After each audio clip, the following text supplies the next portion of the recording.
Hey, what's up, guys? Welcome to Lawsplaining the Interwebs. I am your host, Nick Rekieta of Rekieta Law, a small law firm in central Minnesota, and I am happy to be with you today. I'm early. Whoa! Oh, I didn't even try. I just got down here. I had set things up in advance. Like earlier, and things were just ready to go for the most part. Not everything's ready to go, but mostly ready to go.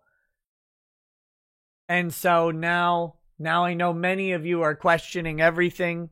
You're questioning your sexuality, your very own gender identities, and that is understandable.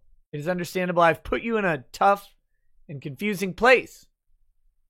For that, I will never apologize. Oh, man. How are you guys doing? I am having a good time. No, I'm just kidding. I'll tell you briefly about my day. I mean, nothing special. Just kind of let the juices warm up. You got to get that bubbling, gurgling juices, the man juices flowing. This is getting more disgusting the more I talk about it. So let's move on from that with some embarrassment. Okay, so here's the thing, y'all. Sunday was a funny day. It was one for the annals of comedy. Is one for the animals and annals of comedy. I don't know if you guys saw this. I assume you all have. But Sunday morning, Adam Kovic? Is that his name? Something Kovic? Andy Kovic? A Rooster Teeth guy.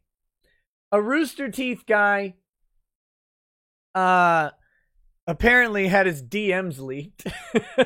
And his DMs were procured by someone under the auspices of being a woman, I think.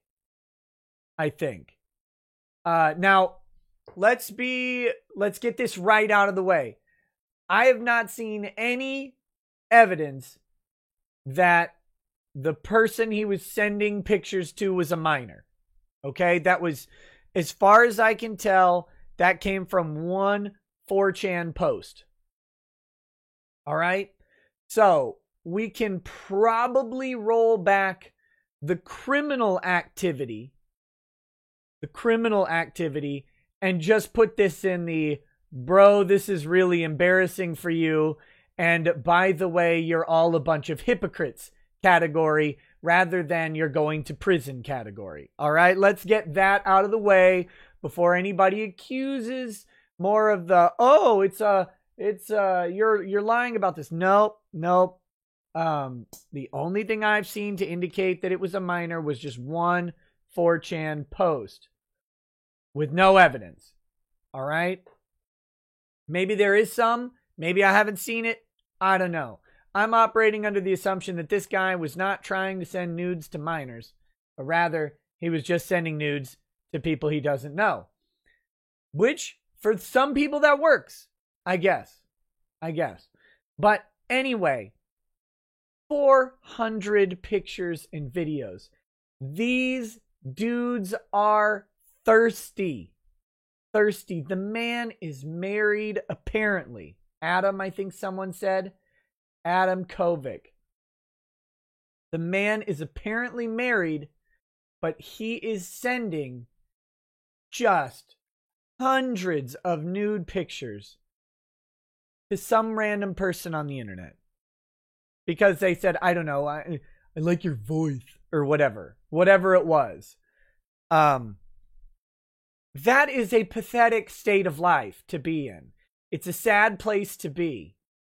Whatever is going on, Adam, get off the internet. Get help. your marriage is in trouble. Even if your wife agreed to it or whatever, your marriage is in trouble. Get help. Get help, for God's sakes. Also, get help. Even if you weren't married and you were engaged in this activity, you may need help. Like, just don't do this. Don't just... Hi, my name's Tina. It's actually Tom. Please send penis. Like, okay. Well, here, snip, snip, snip, snip, snip. No, stop. Don't do that. This is not the right play. It's not, I promise you. Okay? That being said, it didn't stop there. It didn't stop there. It's like, first of all, I'm not going to size shame this man. I don't know how tall he is. I don't know anything about him. I'm not going to do it. How dare you? How dare you insinuate I would do that? Here's the next problem. Like, let's say you do get wrapped up in the trap, right? You fall for it. They say show Bob and Vapine, and you do it, right? You're like, ha-ha, this'll impress him. Yeah, snap, snap. No, nope. But if you do that, don't then go, what else makes you hot or whatever. And when they say, it would be a great idea. It would be a great idea is if you just went out and bought a bunch of dildos and started sitting on them while taking the picture. Like, that should be an indication that you should stop right away. Like, just turn off the internet. That's enough for me today, and I'm gonna leave. All right. So if you get roped into whipping out Mr. Floppy and turning him into Long Thomas or whatever, that's up to you, I guess. But if they come back and they're like, look, what I'm gonna need you to do is to plop that suction cup down on the kitchen sink or whatever, bathroom counter, I don't know what it was, and start giving yourself the what for. And don't ever buy a dildo that's bigger than your own penis. Like, just don't do it. Pretend they don't exist. They may as well not. Like, why would you do that too? You're going to be putting these on film. Someone's going to compare. Don't do this. Why? Why would you? Oh, it makes you hot? Person I don't know? Let me just go buy one and like, no. Stop. You need to stop. We need a Drexel intervention on this guy. Why couldn't this have happened on like Friday? Why not? We could have live reacted to this on stream. Sunday was a bad time. Somebody, 4chan, if you're out there, the anonymous single entity hacker known as 4chan, if you are out there, please never drop that on a Sunday again. Okay. If you do go so far as to first take pictures of your own yourself, then take pictures of you pegging yourself, and also take pictures of you like licking the thing, might have had your own mess on, whatever it was. If you've gone down that road, let's get real for a minute here. If you've gone down that road, I'm going to ask you to not post or send videos to strangers of you having sexual activity with your wife. That part, like, there's degeneracy and then there's disturbingly incorrect. And that, like, you promised that person something. That's your integrity. Like everything else, you're a silly, sad, broken person. But you made mistakes. You got somewhere, whatever. That other person, that's your integrity talking to you, begging you to come back. You fucking degrading person. And I don't care personally if she consented to it. I don't care if she said, yeah, do this, it's fine. I don't care if your marriage is on the rocks. I don't care what it is. Right? Like that's your word. That's everything that mattered. You stood there in front of all the people that you cared at all about. And you told the world, I promised this. And then you didn't do it. Like, because a non-person, a fake on the internet asked you to deprave yourself in that way, and you just did.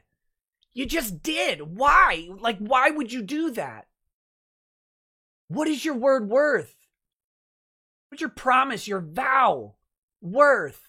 It's worth nothing. Adam Kovic. Nothing you say can be worth anything to anybody if you're willing to degrade your own integrity and send videos of you and your wife to a random stranger on the internet because you're so thirsty for e-cummies. Not even real ones. That's gross and it's sad. And I pity you. Jesus Christ. Okay. That being said, that happened Sunday morning. Adam Kovic. And Rooster Teeth cannot be bothered about this. Like, don't you dare try and post this on Reddit or whatever, because Rooster Teeth, they're like, mods engage. Delete. Ban. They can't be bothered about this, okay? That's Sunday morning. Now, an astute observer peering through the Adam Kovic, whatever his name is, pictures, might have observed something weird. There are a couple out of place pictures. Some of them were not him. They were a guy named Ryan something or other. Ryan something or other. I think. What's his name? Do you guys know? This happened Sunday. No. There are a couple Haywood. Ryan Haywood. Another Rooster Teether. People are like, wait a minute. Who's this Ryan Haywood? Like, why are these pictures of Ryan Haywood in here? And so then there's like some talk. Is this him? Is it not him? There's some DMs back and forth that are kind of floating around. And then somewhere around like 11 o'clock, boom. Ryan Haywood gets hit with the same thing. The man is also married. And worse, he has kids.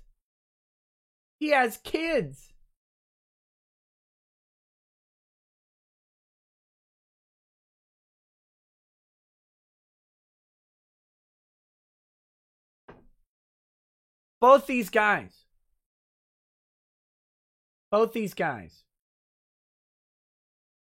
They're Rooster Teeth, right? Rooster Teeth the pure. Rooster Teeth the gallant. Rooster Teeth on the side of women. Rooster Teeth on the opposite side of Vic. Woo! We can't have a guy. I mean, this guy, he hugged some fans. Did you hear about this? Did you hear about this? You know about this? This guy, Vic? You know, he might have hugged someone. Someone might not have liked being hugged.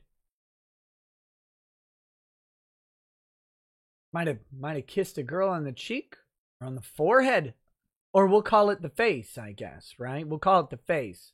Makes it sound a little bit worse. But now Rooster Teeth the Pure has these two guys, and they're dropping dicks all over the internet to any random person who asks. Apparently, just dicks here, dicks there, little bit of pegging, little bit of their wives or whatever, just throwing other people nude on the internet. Might be a crime, by the way. Could be a crime.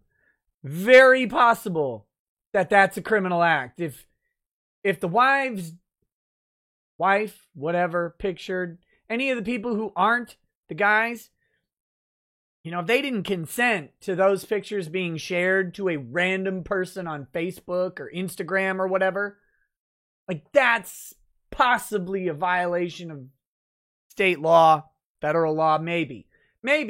I don't know. Could be. It's a complicated fact question, but that's not the problem. That's not the problem. Problem is, whatever you think about marriage. I mean, I've got guys on the channel like Drexel or whatever. They don't like marriage that much. They don't hold much faith in the institution. Whatever. All right. When you marry someone, you get up, like I said, in front of everyone that you can get there that you kind of care about, usually. Or even if they're not physically there, right? Like you're going to tell them about it. You're going to go to a courthouse. You're going to go to a casino in Atlantic City. I don't care where you go. That's not the point. You're going to stand up and you're going to tell the person across from you. And then you're going to sign a paper with the fucking government. And who wants to sign government papers? Sign a paper with the government that says, I promise to not do what Ryan Haywood and Adam Kovic did. That's all marriage contracts should say from here to infinity. I promise not to do what Ryan Haywood and Adam Kovic did. That's it. You're good. You're golden. All right. So, don't be that. Don't be Rooster Teeth. Don't be these hypocritical pieces of garbage out there. Oh, we believe women. We love women. Women are the best. Hugging them is a violation of their personhood. Dick pics. Dick all over the internet. Just because someone said they were a woman. Just dicks. Here, throwing all the dicks at you I can find. It's embarrassing. It makes us look bad.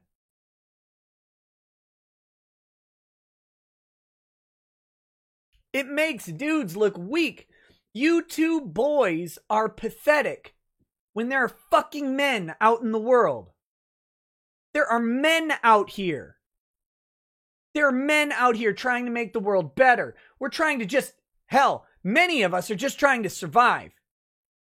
And you guys are out here throwing dicks all over the place. Like it's free. Open an OnlyFans like a proper woman. Jesus Christ.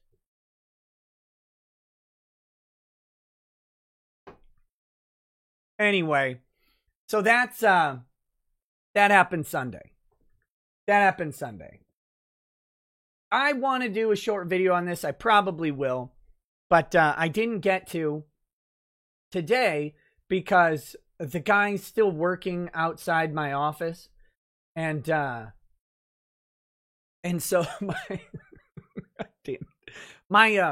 he was painting or whatever today. So the whole thing is taped off. I couldn't get into my office for the majority of the day.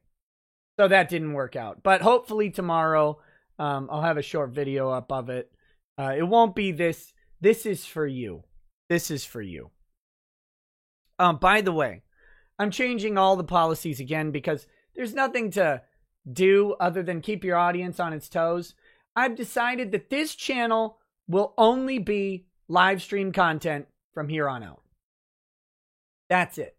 There's nothing else that's going to be on this channel. Live stream content. Nothing but live streams.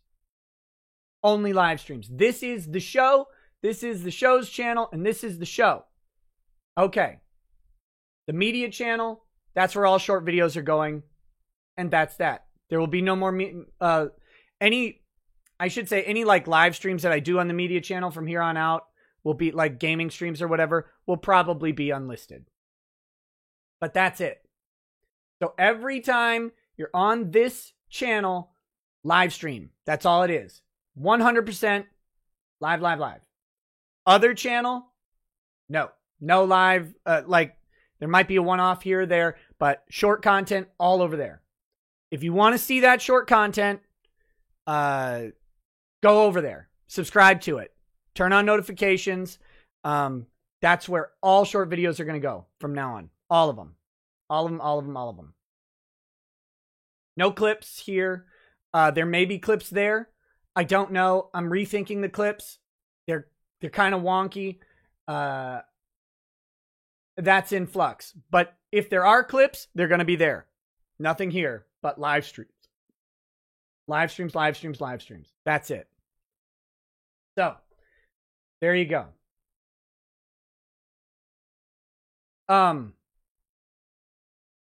That's all the show maintenance I'm talking about. But, and I only bring it up because I'm saying if you want, like, I'm planning on doing the video, but if you're looking for it on this channel, you're not going to find it on the Rooster Teeth stuff. So, the one thing I'll ask is that when you do see those short videos on the other channel, if you like them, if you like a short video on the other channel, please share it and get the word out and help me boost subscribers over there so there can be, you know, people seeing this stuff, and that channel will be the one for all that short content. And you can rest assured that if you send someone over there, like who's like, I really only like 10-minute videos, there's not going to be a 5-hour live stream for them. Just not going to happen. All right. So please help me out with that, and I'll try and make things a lot cleaner and more clear on this end. I'm probably going to just also stick with the same color scheme and stuff from this channel rather than like trying to have two different schemes. I don't know. That part's still kind of in the air, but just know the content over there is going to always be the shorter stuff. Content over here is going to always be live streams. So that is that. Why am I so bad at YouTube? That's a good question. Angry Baneling, we may just do those on Twitch. Clockwork Anomaly, the other channel name is Ricada Media. Ricada Media. Grave Silence, the 40K stuff will probably be over there too. Or I'll make a third channel for nerd stuff. I don't know. I haven't had time to do that lately. So, but anyway, I guess that being said, the other thing we'll drop over here is that it's like the law focus is dissipating. This is a talk show. Ricada Law Live or whatever is a talk show, and there will be lots of legal content or political content, I guess. But it first and foremost is a talk show. So the topics sometimes will be varied stuff. The main thing I keep coming back to when talking to my core audience, that's you guys who are here every night, is you want content, you want conversation, you guys want stuff either to hyper focus on or to be on in the background, all of that.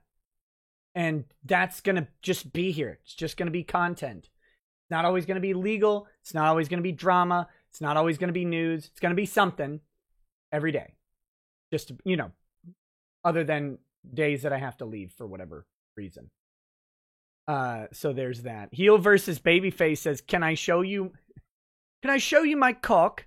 That was a bad British. I'm sorry. Don't forgive me. Don't forgive me till you fix your own voice and correct me.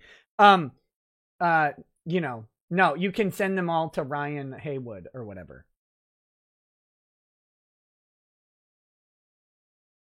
Don't actually do that. Oh, buddy, I hope you get better soon.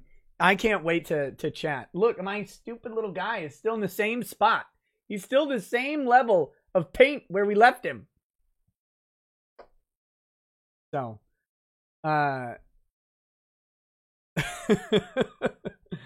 Okay.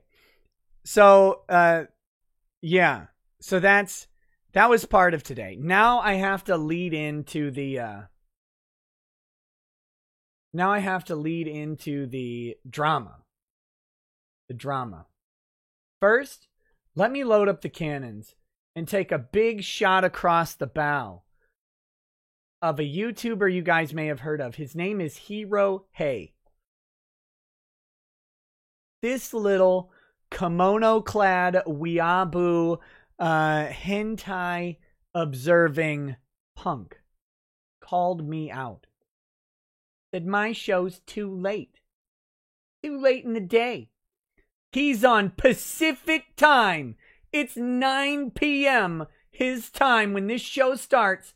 And he's out here crying over his oatmeal with his effort cleaning his dentures next to his reading lamp so he can catch up on the papers or whatever. This aged, crippled old monstrosity, Hero Hey, walking around in a bathrobe. He's gonna call me out.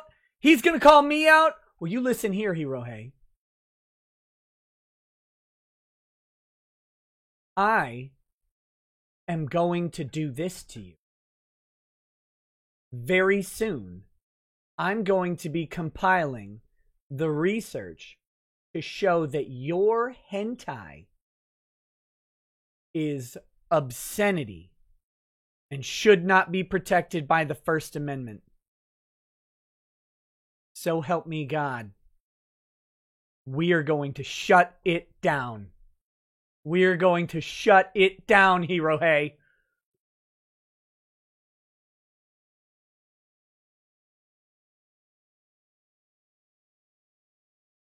You think I won't do it? You think I won't do it? You think I'm playing with you? I am not. I am not.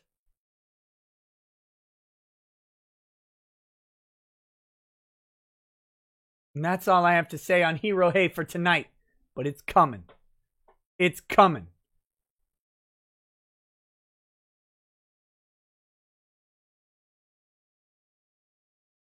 Don't tempt me. Don't tempt me. All right. And on to a little more serious note.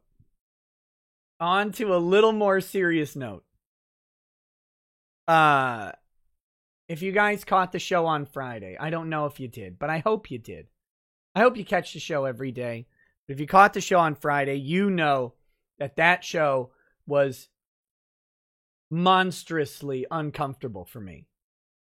It was very, very uncomfortable for me. My very good friend Drexel, who, as he stated, we're going on 30 years of friendship because we're old. We're old. I think we're around 26, 27 years, but anyway, that's closer to 30 than it is to 40. Oh my gosh. He was on the show and he had some unkind words for another good friend of mine. Q, Out of the Darkness, Q. And now I have not been friends with Q as long. I haven't known Q as long as Drexel, but I respect the man. I like Q, and I consider him a good friend. So that put me in a very, very awkward spot. I was not happy. I know many of you were uncomfortable as well. You could see it on my face. Drexel even knows that I was uncomfortable. We kind of talked about that on the Saturday stream that we did on the other channel, which is still up, by the way, where we played some River City Girls. Good fun game. But anyway, we talked about it a little bit there. He said his piece on this show, and I think probably any friendships between Q and Drexel are likely over at this point. There's always a possibility of redemption, but I'm not sure that redemption is an option for them. And that's fine. But I want to make a couple things very clear. I want to make a couple things very clear here. All right. I talked to Q. I talked to Drexel. I've gotten the story of the alleged conversation that Q mentioned on, or that Drexel mentioned on this show that involved Lady Rackets as part of the subject. And I can't clear things up for anybody because I don't have the conversation. It wasn't a text conversation. This is a spoken conversation between the two of them. I've gotten both sides of it. And I will say this, I am fairly confident there was a misunderstanding that happened between the two of them. And I do not really believe that that Q said anything inappropriate or disrespectful about Lady Rackets. And I strongly believe that any perception of that would come from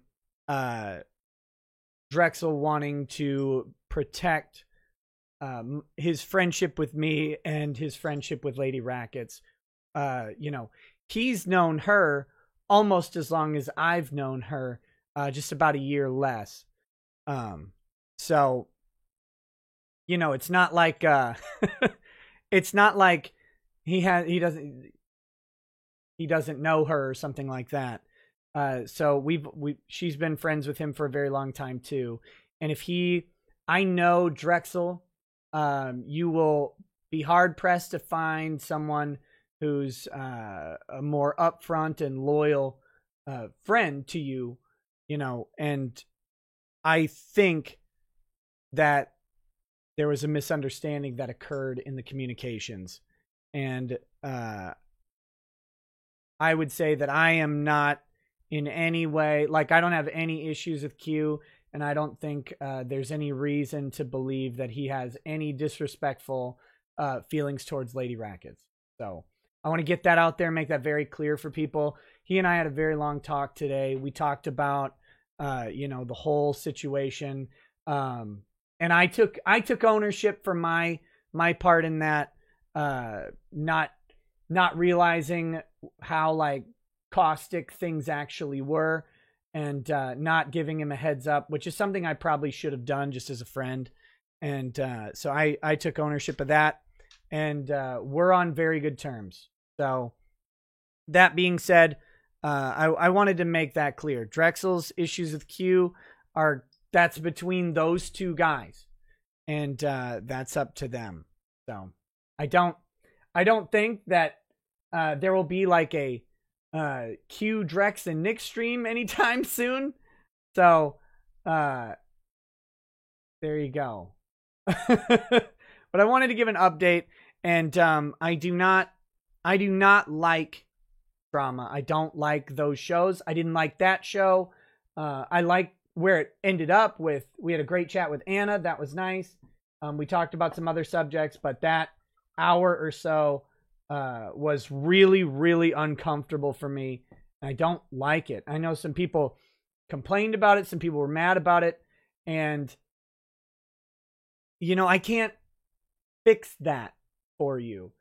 I don't like reveling in drama. But this is the reality of the internet, is if you're on here, you're talking with people live, subjects are going to come up, and sometimes the subjects are going to involve other people. So he's not talking about QAnon. No, my personal friend Q, his YouTube channel is Out of the Darkness. All right. So that is that. Aside from that, there's other drama going on the internet to pay plenty of attention to. And can somebody please, and you don't have to do it now, after the show maybe, send me some information on why I am hearing that Keemstar is the father of Ethan Klein's baby. Can somebody please fill me in on why I'm seeing that Keemstar is the father of Ethan Klein's baby. I don't know what's going on. I haven't seen anything about it other than a bunch of people saying Keem's the father or whatever. I don't know this. I saw like one tweet about it way out of context. What is happening? Somebody, please send me some messages about it.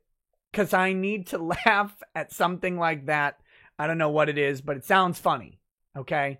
It sounds funny.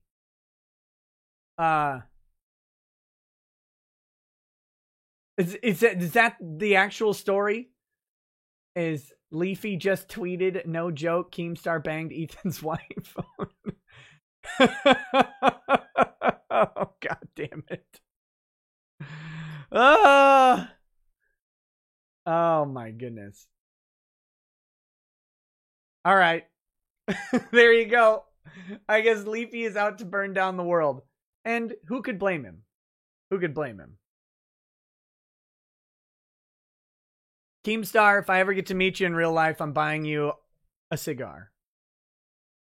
It'll be a good time. We'll have a good chat. All right. Okay. Thank you for helping me out with that. Because I had no idea. Let's do the early super chats. There's actually a bunch of them waiting. Thank you. Always appreciated. And let's do the early super chats. And then we're going to go into Trump's terminal COVID. No, Trump is not terminally ill with COVID. I was hoping that the joke would come through, but maybe I should have put quotes around terminal. It's more about the reaction to Trump getting COVID and everyone saying that he's going to die and talking about how we'll get there. We'll get there. Then we're going to talk about John McAfee being arrested. This is big news. John McAfee has been arrested in Spain and is facing extradition to the United States for several years of tax evasion. We're going to talk about that. And then finally, we will be talking about the Supreme Court issuing a decision about ballot witness requirements and what that kind of indicates towards places like Minnesota, where there's allegations of ballot harvesting and abuse going on there. So pretty interesting stuff. There may be more. I don't know. I don't know what else we're going to get to tonight. I have a feeling this will take up the whole show. Okay. And then after this, if you are a Twitch watcher for the watch parties, we'll be having a Twitch watch party tonight that will start with Clive Barker's Lord of Illusions. Remember, it is all horror October. And we're going to start with Lord of Illusions tonight. Wait, Clive Barker? Yeah, Clive Barker. That's going to be fun. Oh, thank you. Thank you, Heel versus Babyface. If there's a dick in that Twitter DM, I am going to fly to England. And things will not be happy. Okay? All right. So there we go. That's where we are.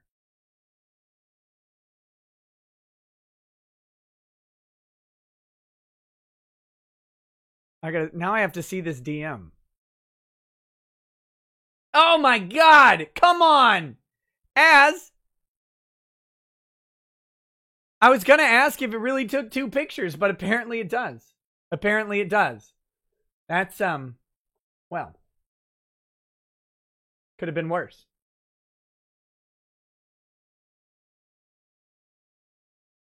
Okay. Let's read these chats. Rick Nikita says, I formally challenge both Q and Drex to fist fights. Both are acting like a bunch of babies, and the only way this will end is with my fists in both of their faces. I await their reply in Knoxville. Oh, man. Very, very scary. Very scary. Marco Gonzalez says, Drexel went full Kanye yesterday, going George Bush doesn't care about black people and rackets as our Mike Uncomfortable Myers. Yes! That's exactly how I felt. Poor Mike Myers. Oh, thank you for summarizing my feelings that way. Bad Vibes says, wait, early and hetero? What did you do with the real Nick? He's dead in a closet in Target. Michael Tynan says, early and likely cisnormative, emphasis on likely. Well, some days. Let's see. Did you see the pic on Twitter that James Woods found of Trump drawing a dick on Chris Wallace's face? It was hilarious. No? Oh, man. More mocking of the media is necessary. Bad Vibe. Wait, no. Frederick Little. Damn it.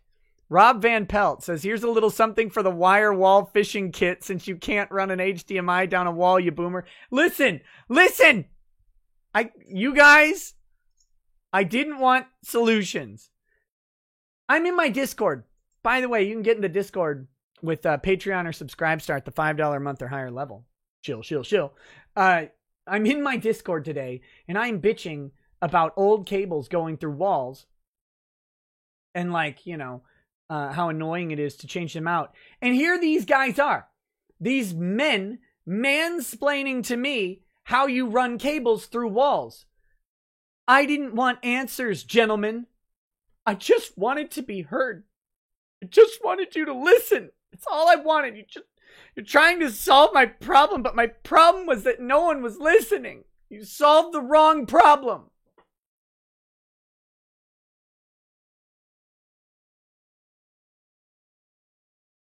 You would have just listened. You would have just done it right. Frederick Little says, hey, Nick, today's my 28th birthday. Happy birthday, Frederick Little. Can I please get a birthday shout out in Lemoyne's voice? Could you do a birthday shot of whiskey for me? Yes, this is Eagle Rare. There's about a half shot left. I'm going to finish this for you. It's this bottle of Eagle Rare. It's pretty good. I'm barely paying attention to how good it is, though. So, yeah, here we go. Hey, Frederick Little, I hear it's your birthday. I know that my birthdays are limited from here on out ever since a mosquito got into my lung juice. Since mine are limited, I have to assume that yours are limited as well. Congratulations on making it one more. And I hope that it's always going to be one more than me. Happy birthday.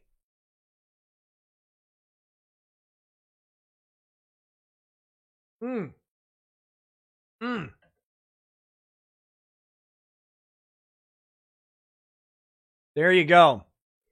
Bad Vibes says apparently there was some catfishing going on. Yes. What's up to the RGE viewers? Welcome to the show. Thanks for rating. Always raid and then stay. Hang out. Bask in the live streaming. I like RGE. I got to get him on another show. Richard Pierce says, don't ever buy a dildo bigger than your own penis. Nicholas Ricada, attorney at law. That is a real quote. Don't do it. They don't exist. Just pretend. For some people, dildos may not exist at all. Takaki Onsai says, breaking news. Vest boy in Portland, who got turned in by his Trump-loving grandma, violated the terms of his release. Hearing is Wednesday, and I think things are going to get bad. In other news, Antifa mayor up 11 on Wheeler. Rip Portland. Sakaki, can you, if you haven't, can you DM me that on Discord or whatever? That story. I would love to talk about it. I would love to talk about it. Angry Baneling, I'm working on getting Peacock on another show.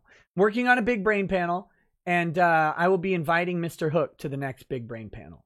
So, just so you guys know. Oh, yeah, that happened on Thursday. If you didn't catch it. Oh, I didn't even talk about this week. Thursday, we had Chris Hook on. It was awesome. He was great. Very good guest. He will hopefully be back. He indicated that he's open to coming back on another show. So I will be inviting him for a Big Brain panel. Really nice guy. Interesting. Love to talk to him more. Great show. Go check it out. Tomorrow, Robert Barnes is on the show. Barnes Law. Robert Barnes is on the show tomorrow. So tune in live at 11 o'clock p.m. tomorrow. Barnes Law will be on. I'm going to ask him about Lynn Wood. I'm going to ask him about defamation. I'm going to ask him about Legal Eagle. I'm going to ask him about the things, what it's like to be a high-profile litigator, like a high-profile on the internet litigator, what the challenges are, taking on these big media cases. We're going to talk about that stuff. I hope. And probably some political stuff too. There's a lot of topics that he's commenting on. Seems like a very smart guy. I like the cut of his jib or whatever. So we're going to hopefully have a good show tomorrow. So come check that out. Friday, Uncivil Law is on. It's like we've got law-themed shows this week. Uncivil Law on Friday. I'm not sure exactly what we're going to talk about, but there's a whole bunch. There's a whole bunch of stuff. Oh, yeah, and we'll be asking him about Popat as well. Good night, Siren Jag. Recover from surgery. Oh, my goodness. Get better, buddy. Get well. But yeah, we'll talk about Popat as well. Because, it's Popat. All right. Thank you for whoever brought that up somehow. I don't know who did. Mithrin Emrys says, once you have surrendered your dignity, decency, and honesty, you have no basis for your integrity, so it is sure to fall as well. That sounds like somebody important said that. Hey, Mithrin, can you email me or DM me somewhere if you're still here? I got a question for you.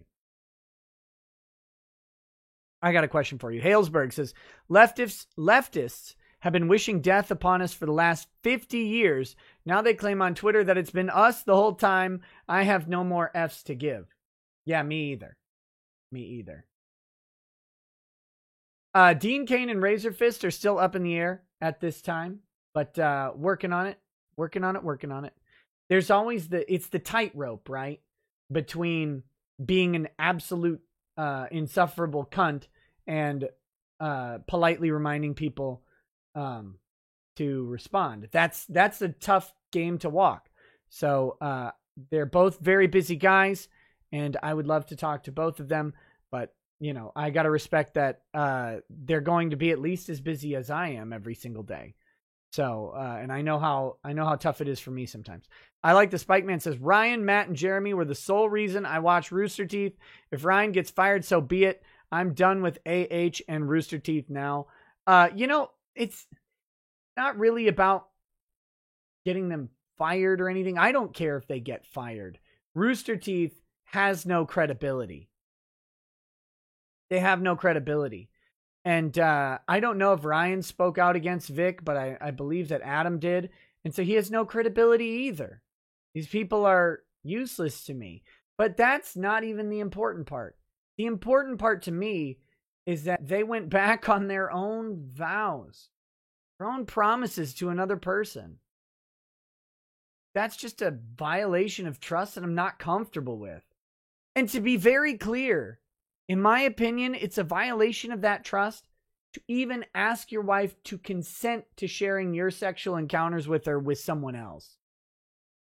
That to me is beyond, like, look, honey, I recorded that video of us having sex the other day. I want to send it to an anonymous person on Instagram because it says it's a woman. Like, even if that conversation occurred, I think that conversation occurring is a breach of the integrity of the relationship right there. And it's degenerate. It's also embarrassing, and it just shouldn't happen. But if you are both exhibitionists, be both exhibitionists. Don't be married. Don't be married.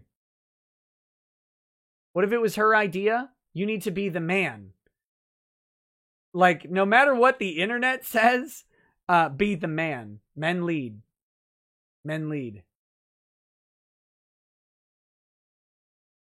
You should steer her on a correct path. So.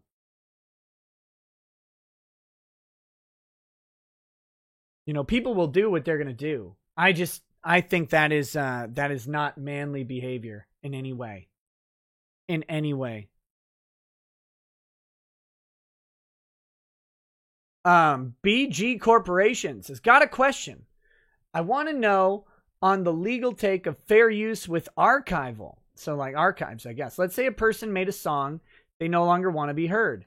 Can someone share the song under fair use using it's an archive as a reasoning? No. Archiving is not fair use by itself. The reason I asked this question is because I saw a live stream earlier today. This group said you cannot copyright strike because it's fair use. It's used as an archive, and if you take it to court, you'll lose. That is not... archiving is part of one of the 4 fair use factors. Sort of. Kind of. Arguably part of one. And that is the nature of the work, which is a lesser factor. The nature of the work. So like if something is entertainment versus newsworthy or something, like those are 2 different natures. So you have entertainment for a song versus an archive. The archive in and of itself, it's a slightly different nature of the work, but it's not transformative. So it's not alone the biggest fair use factor. Transformative would be adding critical takes, using only what is necessary to deliver the criticism, changing it from what it is into a new work entirely. Archiving necessarily preserves the original work as an archive, meaning it is non-transformative. Archive is technically an argument against the transformative nature of the use. So, it kind of works the opposite, if that makes sense. But it is part of the nature of the work question. Because obviously it's for a different purpose than the original. But it's for the same market, right? Like if you market a song to a market and then you say, I don't want to sell the song anymore, and the archive is preserving it, they're preserving it for the same market. So that goes against one of the other factors of fair use. And then finally, I think the only other question is whether or not you make money on it and whether or not they made money on it. That archiving is most likely not sufficient.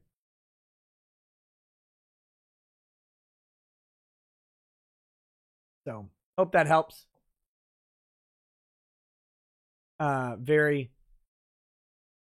Now, you could take it to court and lose, but not because it's an archive. Like, that is not going to be the reason that you lose.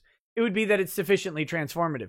And if they went into court arguing that, well, but it's an archive, bro, they will lose. Bad Vibe says, Nick, quote, don't go to bed so early, boomer. Summarizing my rebuttal to Hero Hey. Dante Tepes says 1776 will commence again if our hentai waifus are disturbed, good sir. Maybe I'm an accelerationist. Maybe I just want to watch the world burn. TK1960 subdude. Hey, 2 donations. Thank you so much for those. Spurg McBurg says, hey, Nick, just celebrating 60 days sober. No programs, no books, no meds, nothing but willpower. Never felt better, and I can even enjoy the finer stuff on occasion without worrying about slipping back into things. I feel free. Hey, Spurg, I am happy for you. Keep it up, and don't ever let anyone discourage you or get you back into what you don't want to be into. Cringe Lord says, tell me, Panzer of the Lake, how effed is Rooster Teeth's entire PR department? I mean, a company can only hold so many L's at once.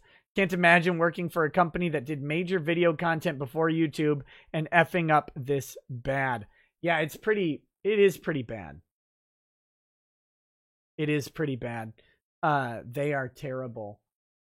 I wouldn't want to be on their PR team, but they have what they have going for them. Rooster Teeth has 2 things. One, they are fully willing to just moderate the shit out of everything. Moderate the shit out of everything. Ban and block everybody who says anything. They can do that. And they will. And they do. Second thing they have for them is a rabid fan base, particularly around RWBY. And they are energized. And they are engaged. And I have already, like, even me, I don't talk about Ruby because I don't even really know what it is. And even my little quips on Twitter have found people trying to apologize and obfuscate the fact that these two sad degenerates are sending their dick pics to some random person on the internet. And their defense boils down to, well, I thought it was a woman I've never met. Oh, okay. There. Good job. Good defense. You gross, gross idiots. All right. Let's get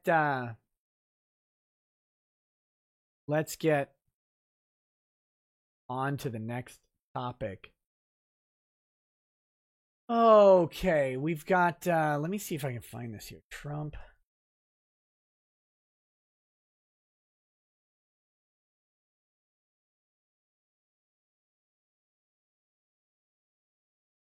Here we go.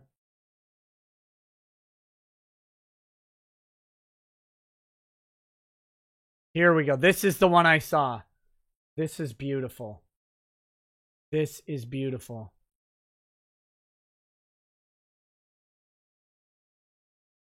Hold on, I'm getting the page set up here.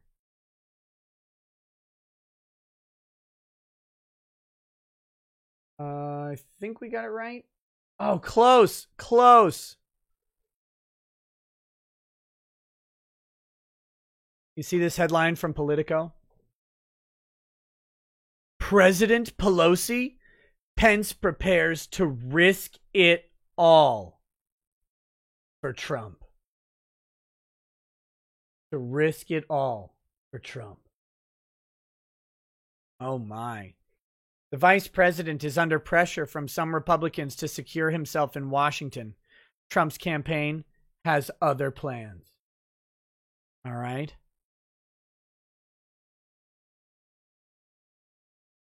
He's the GOP's one line of defense between a hospitalized commander-in-chief and a president, Nancy Pelosi.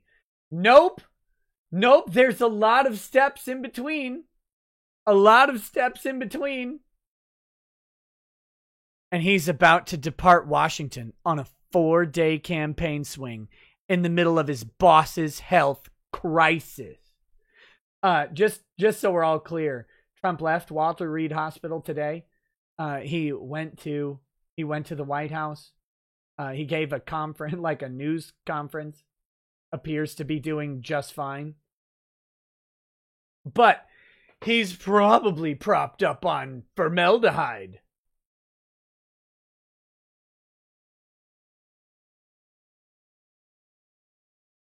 Vice President Mike Pence will travel to Utah on Monday as he plays the Trump campaign's lead act for the foreseeable future.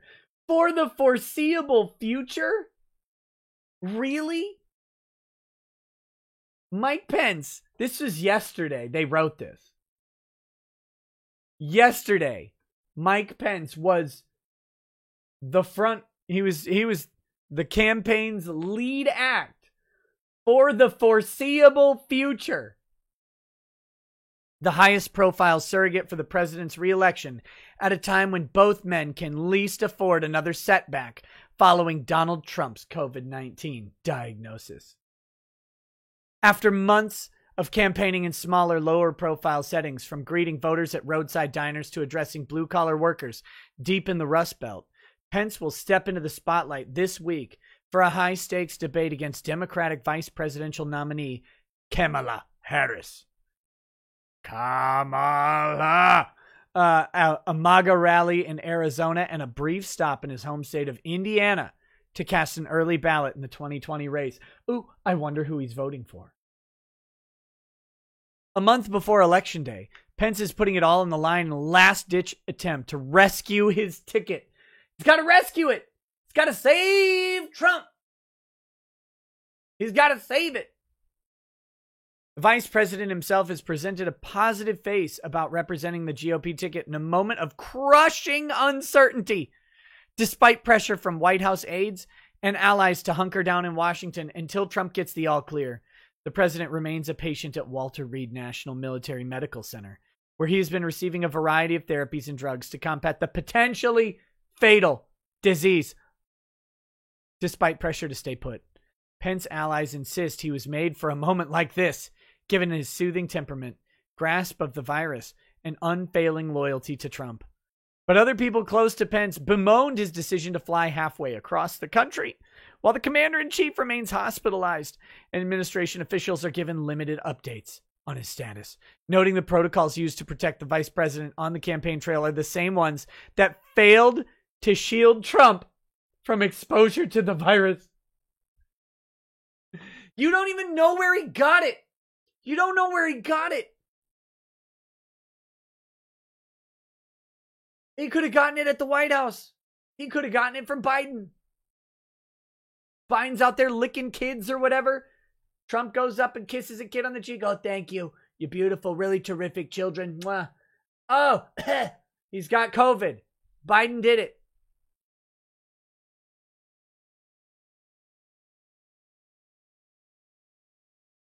You can no longer say there's no way he's going to catch this, because that's what we told ourselves about the president. And it still happened, said one White House official. Scott Jennings, an aide to former President George W. Bush, who is close to the Trump White House, signaled that Pence should stay in town and be vigilant, given his spot in the chain of command. The president is in the hospital with a disease known to kill people, Jennings said. Mike Pence's health and security is paramount. Although Pence and his wife, Karen, have repeatedly tested negative since Trump first announced his positive diagnosis early Friday, the vice president was around at least 8 people who tested positive for COVID-19 after attending a White House Rose Garden ceremony where Trump unveiled his Supreme Court replacement for the late Justice Ruth Bader Ginsburg. Maybe she should have been on time.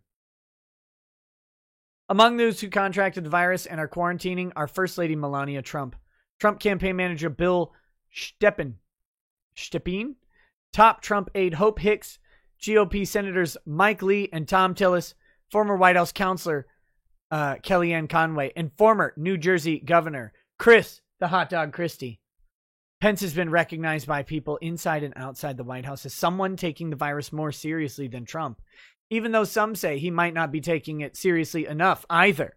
You don't need the either there. The vice president in February took control of the White House's coronavirus task force and has shaped much of the day-to-day engagement with officials in the Trump administration and governors across the nation. But he's played 2 parts in that role, sometimes trying to clean up Trump's efforts to downplay the virus, and other times painting a rosy portrait and framing the pandemic in the past tense, just as Trump has done. All right, I'm not going to keep going. You guys get the idea, right? If Trump dies from the virus and Mike Pence dies from the virus, then Nancy Pelosi takes over. The likelihood of one of them dying from the virus is really, really low. Oh, this is a later story. We'll get to this in a little. The likelihood of either of them dying is really, really low. The likelihood of both of them dying is unfathomably low.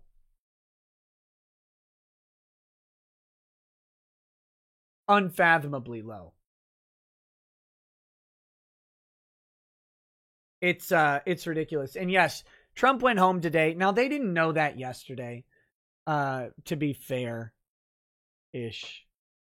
Fair-ish. They didn't know that yesterday, although he did announce that he was going home today. But it's giving them the benefit of the doubt. But that's not it, though. That's not the only story. That one just triggered the memory. I saw tweets. I saw opinion pieces saying Trump needs to hand over the White House to Mike Pence. Trump needs to hand it over, like, to make sure the country will be in safe hands, because he can't lead, I guess, from the hospital where he was clearly giving like interviews and press releases and conferences the entire time. Like, what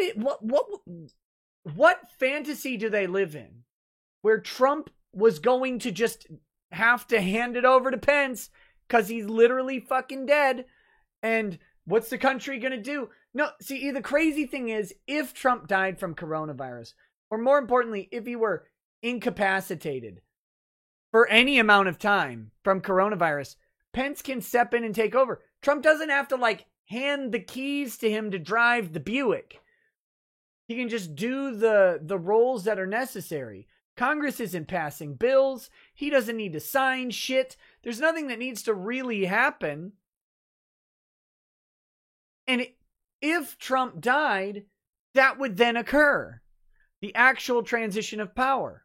Or if Trump went into like a coma, we're talking a serious incapacitation, not just, well, I'm laid up for a couple days. Like, it's not that simple. It takes real issues for a president to actually be relieved of his role as commander-in-chief. And Trump went into the hospital like 3 days ago. And they're like thirsting and chomping at the bit to have the announcement that Trump is dead. Which is crazy talk. Pelosi's gonna make it, and then it's gonna be Bernie Sanders somehow. And here's how Bernie can still win. It's always some crazy theory about all of the deaths that will occur as a domino effect to getting to some other fatso being in office. No. Trump is the only fatso who's going to be president. The likelihood of him dying is so low that it's embarrassing. And it's doubly embarrassing when you consider that he's going to have immediate access from the moment of his diagnosis, where he's, I believe, asymptomatic at the time. He's going to have access to the top medical treatment on earth with no barriers to it, with no other responsibilities to it, with nothing else. All the man has to do is go get treatment. That's it. He doesn't have any of the risk factors that make COVID a dangerous violence, other than he's kind of old. But we learn it's not just old people. It's fat old people, or diabetic old people, or diabetic middle-aged people, or fat middle-aged people. It's not just average people that are dying. If it were, we'd have a lot more dead. And 200,000 people is a lot of people dead. Don't get me wrong. But this sounds so awful. It's not that many. It's a lot. But at the same time, it's not that many. And there's a lot of reasons and a lot of complications that led to a lot of deaths. Oh, and a lot of governors letting sick people into old folks' homes.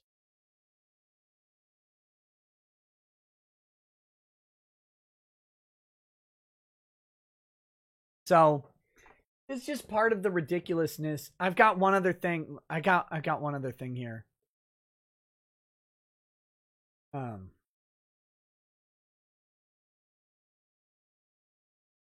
Let me see here. Where is it?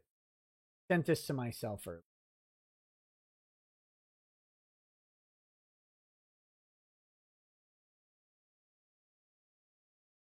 So Joe Biden was asked, whoops.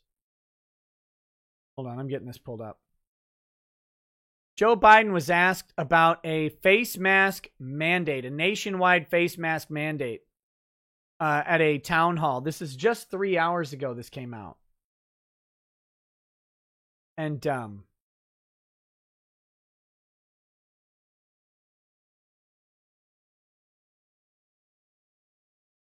let's take a look at this. How would he implement a nationwide mandate? Should we listen to Joe?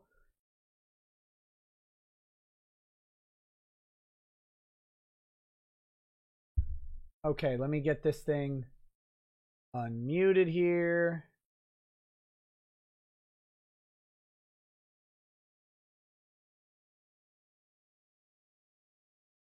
All right, here we go. Here we go.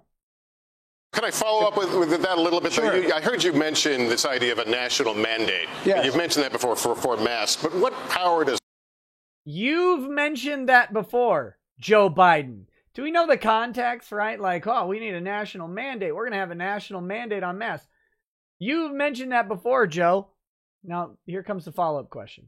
As a president, He have doesn't. to make that happen? Beyond the federal property. Sorry. I mentioned that before for masks, but what power does a president He have doesn't. to make that happen? Beyond the federal property. I would go out and I would I would call all the governors to the White House. Some probably wouldn't come. And I'd call. Wait. So you're gonna advise. First of all, Joe immediately admits the president can't do it. He can't do what Joe has been saying that he would do. The dumb fucker wouldn't be able to do his own proposed plan because he's so damn stupid. That being said, he says he can't do it. No, Joe, you can't do it. Been critical of the Trump administration over their mask stance. You can't do it, Joe. Can't do it. But then, listen to the next step. I'm going to bring all the governors to the White House. You're going to have the governors travel across the country, putting themselves at risk. You could do a Skype call, you old bat. What is wrong with you? You could do a Zoom meeting. You could just issue a press conference that says to all the governors, here you go. You could mail them a USB drive with your video on it and your mixtape. What are you talking about? All the governors, and I'd say to the mayors as well as the county executives, take How many people are you bringing to the White House? responsibility. Take responsibility and lay out the guidelines. That's literally what the Trump administration did from the start. The states are going to have to take the lead. The states have to do it. It's up to the states. Yes, Joe. Yes, it is up to the states. You are critical of this plan. At the debate, you talked a big game about how you wouldn't have done it Trump's way and you would have been on top of things. And all you've shown is that you would have done the exact same thing because that's what the president had to do. The president cannot. He can't just make the country wear masks. Thank God we don't live in that world. Look, folks, one of the problems is this president said, I take no responsibility. Literally, it's not my responsibility. It isn't. And you're saying here it's not yours either. Well, if it's not his responsibility, he talked about this being like a time of war. We are under attack. As I said earlier, 200,000 plus have died. 50,000 a day are getting the virus. 1,000 a day thereabouts are dying. This is a national emergency. And so the president should take responsibility, and the federal. Do you know the significance of a national emergency, you senile sack of garbage? Do you know what the significance of a national emergency is? It's to invoke the Emergency Powers Act. It's to expand the power of the executive to deal with the national emergency. So you're saying two different things. You don't even know where you are. And it's so embarrassing. If it's a national emergency, that puts the president's power at maximum. He still doesn't have the power to make everyone wear a mask. And if he did, it would be a fleeting power that would disappear very, very quickly. So when you're out here saying it's a national emergency, so when you're out here advocating that Trump should have done more, he did what was the limit of his power, and he handed it to the governors, which is where the power is more appropriately resting. And we're now also finding out that governor after governor in state after state violated the rights of its citizens in the name of the same shit you're talking about. And we're undoing it one state at a time, and it looks like Michigan might get fixed at some point. You are a moron. The federal government has an obligation to lay out basic guidelines, and the science matters. No. It's not. First of all, it's not the obligation of the president to lay out basic guidelines. It's not. But if we're going to talk about the science mattering, the top scientists have flip-flopped on the mask issue since February. Multiple times. They have changed their opinion of what they were supposed. Listen to the scientists. There you go. Just listen to the scientists. Listen to them when they change their mind, too. Because they don't actually know. And it's not their fault. That's just how science works. Like, sometimes you think it's one thing, and then you find out, well, that wasn't right.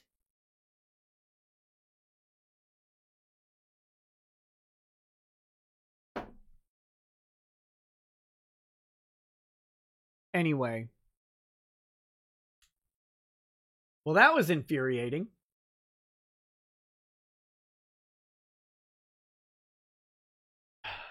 I don't know. I just, like that, it pissed me off quite a bit, frankly. So, I wanted to share it with you guys. The corpse is just wrong.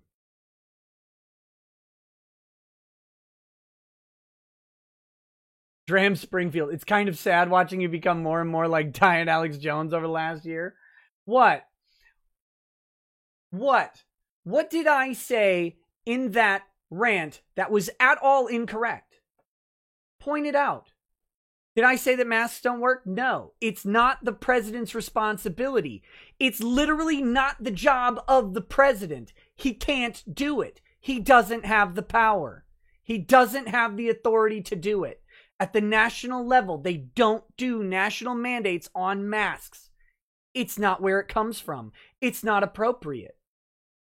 It literally is in the hands of governors. If you don't like my answer on it, if you don't like Trump's answer on it, listen to Joe fucking Biden's answer on it. Because he's actually got that right. Or listen to anyone else's. It's not a conspiracy. It's federalism. It's the system we've lived in for 250 fucking years. What are you talking about?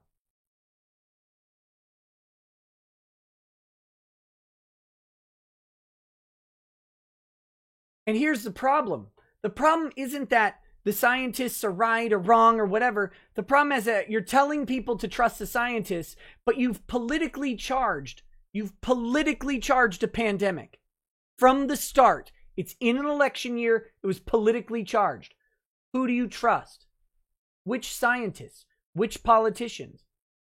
Everybody just trusted the ones they'd agreed with already. That's how it worked. That's how it's still working. That's how it's going to work. They politicized a pandemic in an election year. They being all of them, left and right. It's not a conspiracy. It's a fact. It's observable. And all of the advice that anyone gave was bent towards that end. And if you don't see that, I don't know what to tell you. But you can't just say trust the scientists. Which ones? The Republican ones or the Democrat ones?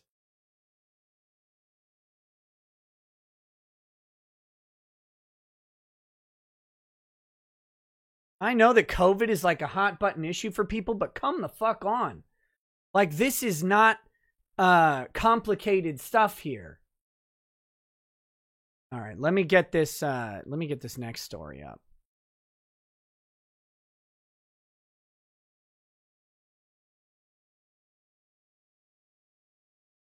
There's a bunch of chats here as well. Get these. Red Mage 13 says, it amazes me how gullible and or lazy people are and believe anything to attack the right.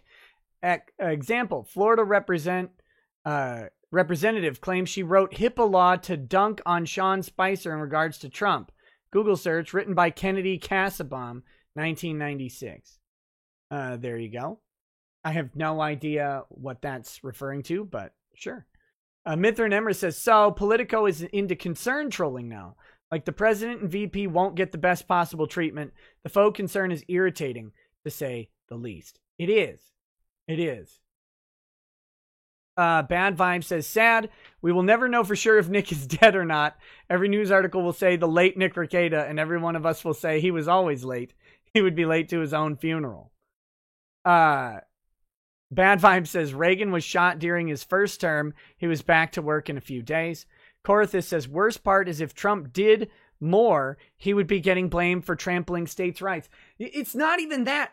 Corathus, there was an article a while back where a guy on the left, I don't remember who it was an opinion piece in like New York Times or whatever, was lamenting that Trump didn't take more power because they not wanted him to, they expected him to. It was ridiculous. They're like, and the complaint was he didn't take more power. Now we don't get to complain about him taking all of the power that we all thought he would take. He can't. He can't do it. It's not in his power to do.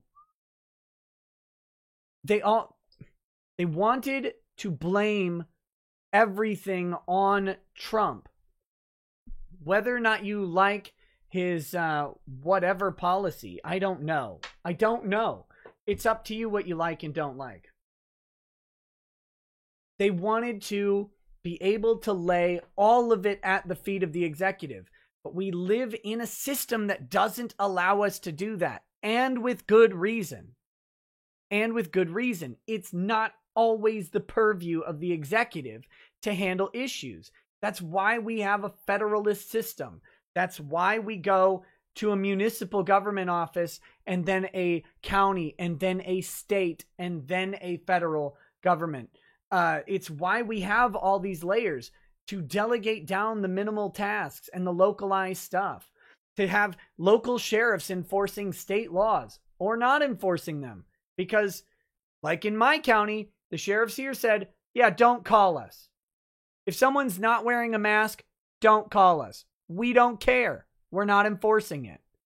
Call the president or whatever. Call the state. Don't call us. That's the beauty of federalist government.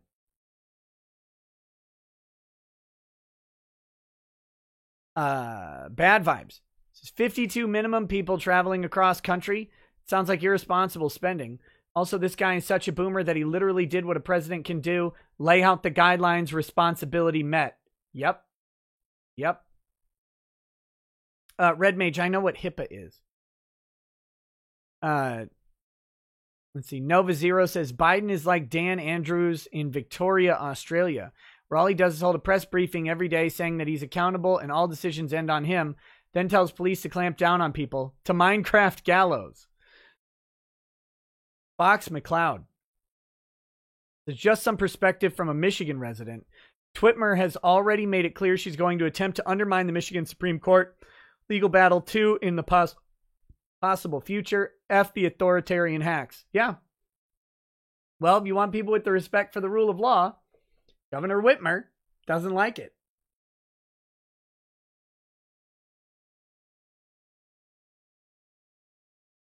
No, our sheriff would say call the CDC. The CDC doesn't have enforcement authority. I don't know what you expect the CDC to do.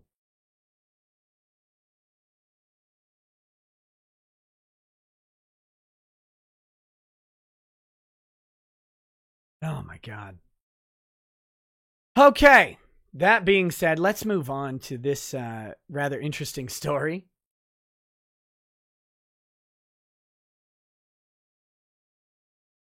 Here we go. John McAfee has been arrested in Spain and is facing extradition.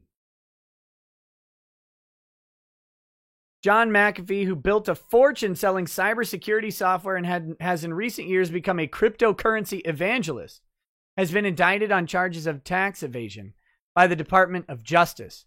He's been arrested in Spain and is awaiting extradition, the DOJ said. John McAfee, if you're asking who, have you ever heard of McAfee antivirus? McAfee?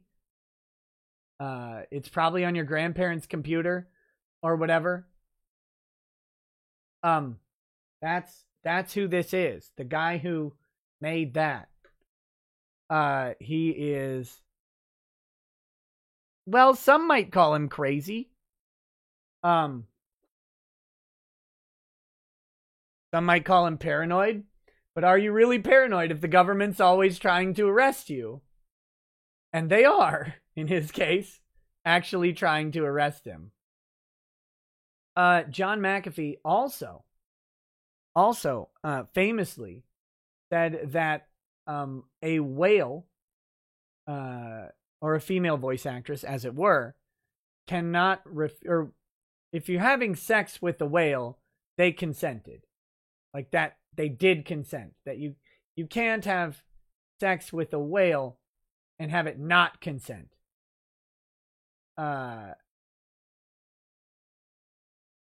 So, you know, that's that. You can go check it out. John McAfee has several tweets about humans' sex with whales, and that is something that you can see. I don't know. He's talking about it. He's also allegedly killed a man, maybe 2, maybe 3. And he broadcasts from a Faraday cage on his boat. So, there you go. McAfee has had a contentious association with the law for years.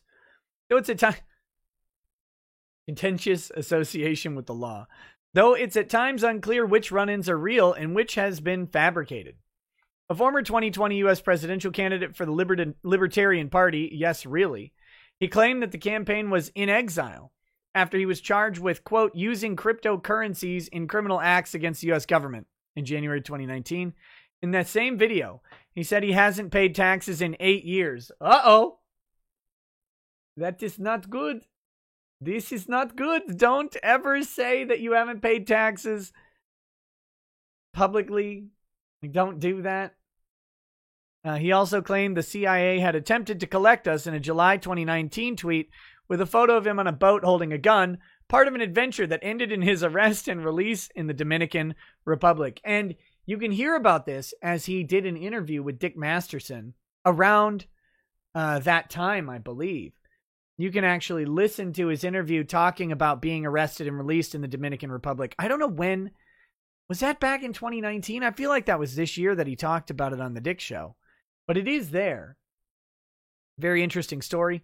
The tax evasion at least appears to be real. Full indictment released today, which we're going to open here in just a second. Alleges that McAfee dodged taxes through various means, including using other people's names, directing payments towards bank accounts, cryptocurrency accounts, a real estate, a yacht, and another unnamed type of vehicle, none of which were in his own name. McAfee is also being indicted for willfully failing to file tax returns from 2014 through 2018. If convicted, he faces up to 5 years in prison for each of the 5 counts of tax evasion and up to 1 year in prison for each of the 5 counts of failing to file a tax return. So that's up to 30 years. Up to 30 years in prison. So he also did an interview with Larry Blydner on That Larry Show. You check that out as well. Securities and Exchange Commission has also sued McAfee for not disclosing that he was paid to promote initial coin offerings on Twitter from December 2018 to January 2018. Wait. Huh? They must mean January 2019? Despite allegedly being paid more than $23 million in Bitcoin and the cryptocurrency Ether to do so. Isn't it Ethereum?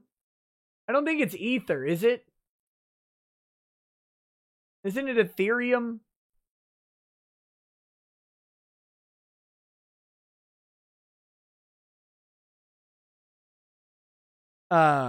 Very weird.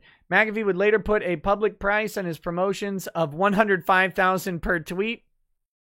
I guess that matters if it's true. McAfee's bodyguard was also charged for his participation in the scheme. You read a PDF of the SEC's full complaint here. McAfee was also the focus of a 2016 Showtime documentary that suggested he paid a hitman to kill a neighbor while he lived in Belize in November 2012. You can read the Verge's stories about that event here. And Intel, which briefly owned the McAfee cybersecurity company, said it would phase out the McAfee brand because of the associations with John McAfee back in 2014.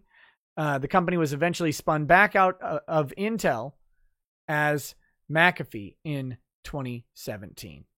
So there you go. That's that. Let's take a quick look at his indictment.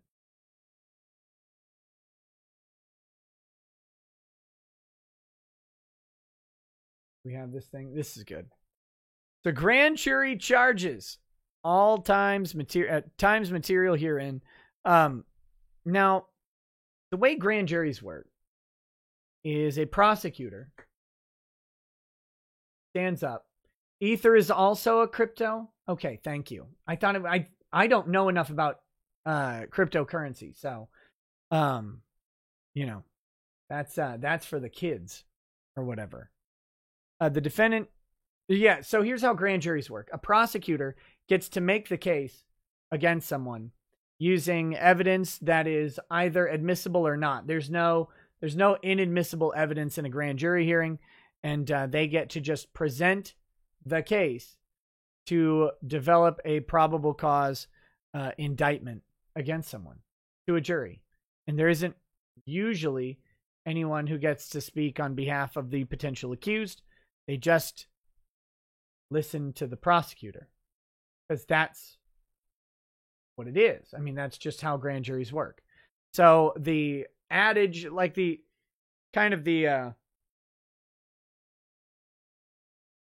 water cooler talk about grand juries is that you can get a grand jury indictment on anybody, a ham sandwich, whatever you want, because the prosecutor has control over everything.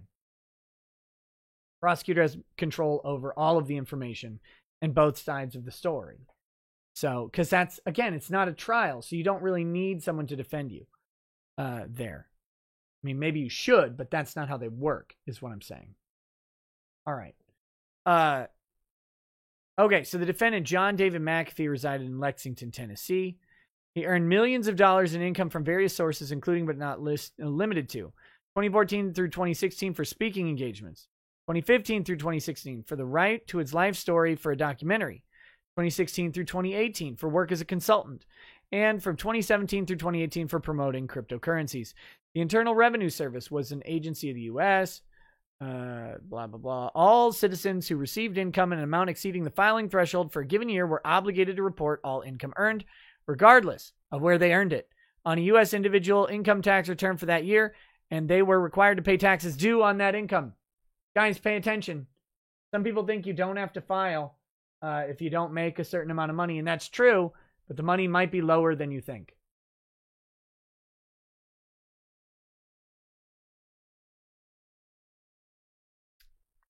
Count one. During the calendar year 2014, the defendant, John McAfee, received taxable income upon which there was a tax due and owing to the United States of America. Knowing the foregoing facts and failing to make an income tax return on or before April 15, 2015, as required by law, to any proper officer of the IRS, and failing to pay the income tax due and owing to the IRS, the defendant, from January 1, 2014 through April 15, 2015, willfully attempted to evade and defeat income tax due and owing by him to the United States of America for 2014. Same thing. Same thing here. 2015, 2016. It's the same count, right? This is all really boring. I think it's the same thing on, maybe we should read this real quick. By committing the following affirmative acts. So this is how he evaded the tax.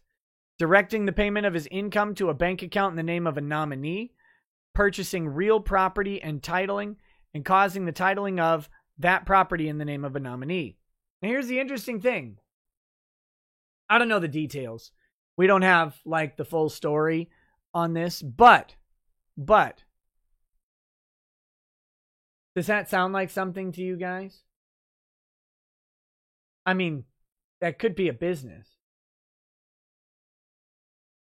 I don't know who the nominee is, business or a trust. Now, those would ostensibly have to file tax documents as well. But, you know, people actually do this legally all the time. Directing the payment of your income to a nominee, if that nominee is a business that you own, well, okay. Right? Like, you can earn income as a business. That's not illegal. You know, you have to pay taxes on it depending on the scheme or whatever. But if you, say, earn a bunch of income in the name of the business, and then the business purchases a bunch of property in the name of the business, and that's a business expense that offsets it, it's possible that your business expenses offset the income. Now, again, there's a lot of questions about this. I'm not saying that he's innocent. He said he didn't pay taxes in 8 years. That was a dumb thing to say. He very likely is guilty of something, because just about everybody is guilty of something when it comes to taxes, even if you're not trying to be. You just are. But I want to point out that this alone, like these affirmative acts, people do this every day, every single day, and it's quite legal if you do it right. So here we go. Presumably, he did it wrong. Let's see. Same thing. All right, here we go. Here's counts 6 through 10. Factual allegations are all correct. For the year set forth in the table below, here's the amount he had received gross income in excess of the minimum gross income threshold as stated below. So if he didn't file taxes, like, that's also a criminal act if he earned more than this. Gross, not net. So expenses don't offset this stuff.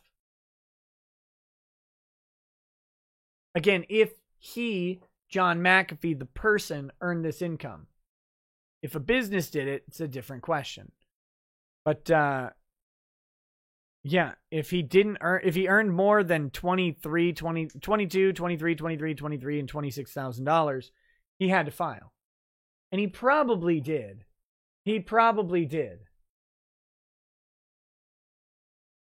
Earn it. I would assume he failed to file. Otherwise, that would be a quick win. But yeah, so that's that. Penalties, not more than 5 years imprisonment, fine of $250,000 or both.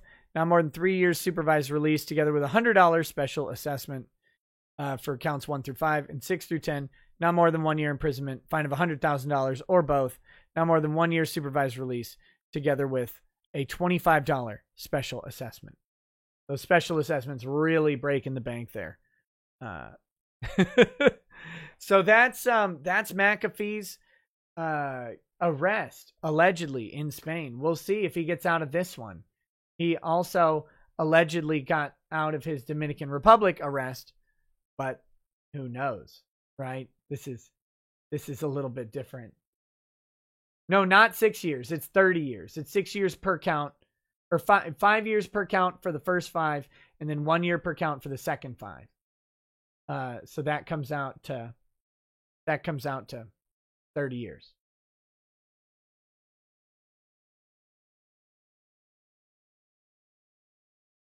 His wife is claiming McAfee wasn't arrested.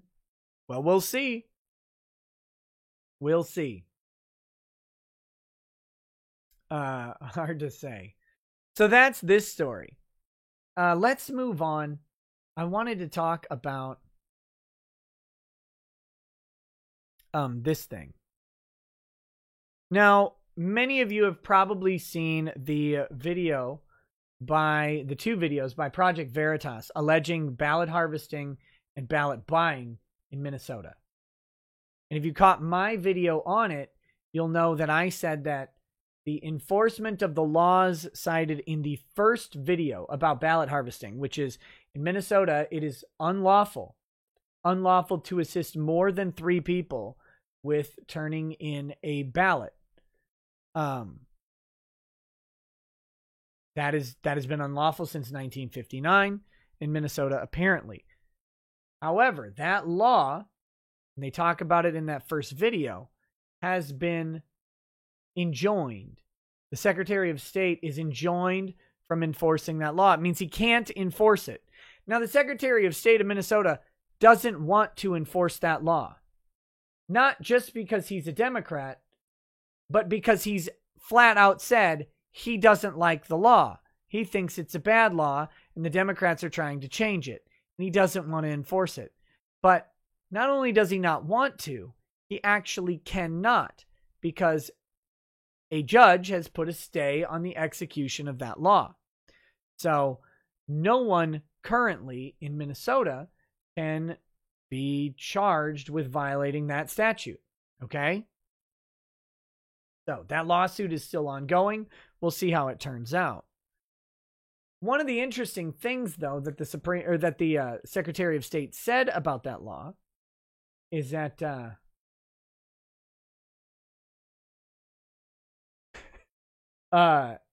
Blacklist Universe says, I would like to point out that McAfee reneged on his promise to eat his own penis if Bitcoin doesn't hit 1 million by the end of 2020. Thank you. Yes. All right. So, where was I? Oh, yeah. One of the things the Secretary of State said about that law is he said, I think it's unconstitutional and that the courts will not uphold it. And so we should change it, or we can go to court and we'll lose and then change it. What's interesting is we just saw, this isn't the same law, but it's a similar argument in a similar law in South Carolina, and the Supreme Court actually upheld the law. That makes things a little bit interesting for Minnesota, okay? Here's the ruling. Supreme Court reinstates South Carolina ballot witness rule. The U.S. Supreme Court reinstated a Republican-backed South Carolina requirement that a witness sign each absentee ballot, rejecting Democratic contentions that the rule will make it harder for thousands of people to vote. And that's the same contention that's going on here in Minnesota. They say, well, look, if one guy can't turn in 400 ballots, how are the 399 people that aren't him going to vote? This is just crazy and racist and hurtful towards disabled people or whatever. That's the argument. The argument is that non-English speakers and the disabled will have a harder time voting if one guy cannot vote for literally all of them. Whereas in Minnesota, you can help up to 3 people vote. So if you have 5 people who need help voting, you would need 2 people to assist them. 1 to assist with 3 of them, and 1 to assist with 2. Or you need anywhere between 2 and 5 people, I suppose, because each one could assist just 1 person. That's how it would work now under the current law. But what the Democrats want to do in Minnesota, and that's not a pejorative use of Democrats, is just literally what they've wanted to do since 2019, is they want it to be unlimited. They want one person to be able to turn in as many ballots as they can. Some people, I think myself included, would consider that a potential avenue for some unlawful activity or fraud to occur, because they can just turn in absentee ballots. And the Project Veritas video showed a guy going out and claiming that in one day he had collected 300 ballots. Now you have to connect that with accusations that those ballots are being either forced out of the hands of many people or outright purchased from other people. And if you go with that route, those 2 activities are definitely unlawful on their own. Minneapolis police or Minnesota police or state police, I don't know, are allegedly investigating the allegations. We'll see what they turn up. But in the meanwhile, they want to make it legal for one person to get all of these ballots. Now, to be clear, if they win, it would still be illegal to pay for ballots. It would still be illegal to intimidate people into voting a certain way. It would still be illegal to take a blank ballot from someone, fill it out as your own, and turn it in as theirs. Like, those activities would remain unlawful. right? That's not going to change, probably. But it would merely make the act of collecting hundreds of ballots by one person suddenly legal. And the reasoning behind this is simple. Reasoning behind the desire for enforcement, I should say. Because if one person can collect 400 ballots, 500 ballots, that's one day. 300 ballots is one day. If they can collect hundreds and hundreds of ballots, they can cast hundreds and hundreds of votes. They have the ability to do it. And the idea is it will create a market for those ballots. That's the desire for enforcement. That's why the limit exists in the first place. Why it's limited to 3 people. Because it limits the maximum possible damage done by one person to 4 votes. Legally. I mean, obviously they could harvest hundreds and hundreds and hundreds of ballots and turn them all in if they don't get caught. That's not going to change. But the legal amount of political damage that can be done is 4 votes. But currently the Democrats want to change that rule. Now, does that mean that everybody's going to be turning in hundreds of ballots? No. No, not at all. But it leaves the potential for one person to have many more than 1 vote.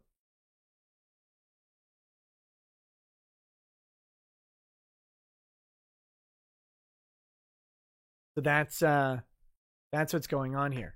But again, so this is interesting because the justices have indicated that they're inclined to protect some of these rules. Catch you later, Ken. Good luck, buddy. So the justices, without any published dissents on Monday, blocked a federal judge's order that had lifted the signature requirement because of the COVID-19 outbreak. Supreme Court order is a blow to Democrats in a state where they are trying to unseat a high-profile senator, Republican Lindsey Graham. Why?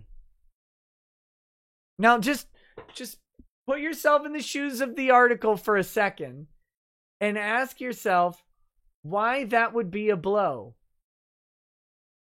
to the Democrats.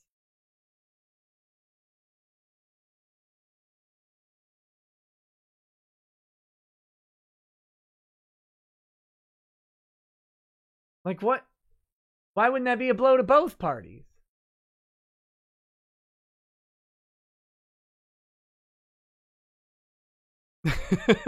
Like just the writing of it kind of implies something there. But that's, polls show Democrat Jamie Harrison in a close race with Graham in the Republican-leaning state. Oh, get rid of Lindsey Graham. I mean, I don't want to replace with Jamie Harrison, but man, that guy is terrible. Supreme Court said its order and the witness requirement wouldn't apply to ballots that have already been cast and arrived within 2 days.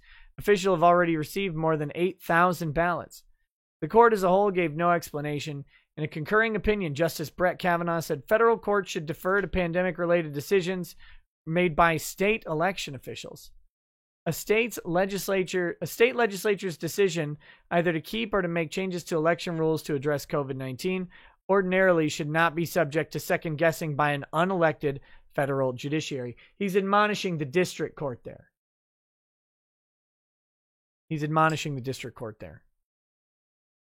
Seriously, man, what are you talking about with Lucas Gerhardt? Did something new happen? The court of... Three conservative justices, Clarence Thomas, Samuel Alito, and Neil Gorsuch, said they would have applied the witness requirement even to ballots that have already been cast. Democrats said Supreme Court intervention so close to Election Day would inject confusion and potentially disenfranchise thousands of voters. South Carolina this year is letting every voter request a mail-in ballot for the first time. More than 150,000 ballots have already been sent to people.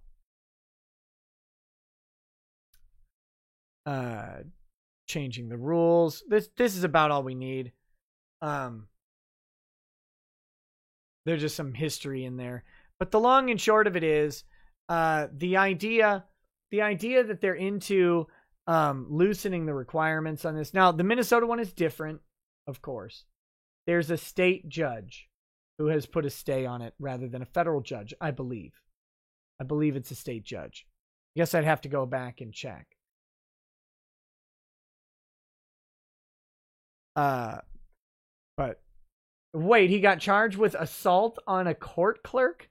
No. No.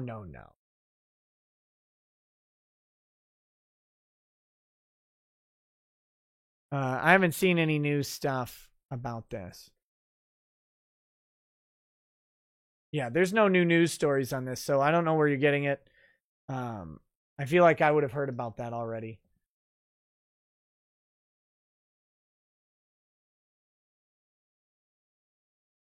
So I'll check with his legal team.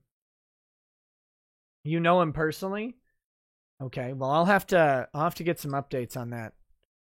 But anyway, the reason that this is, it's very different than Minnesota, but it's also along the same vein, and the idea is about voter disenfranchisement, and we've got lower courts meddling in election law very close to election day. So we'll have to see what happens. We'll have to see what happens with this in Minnesota.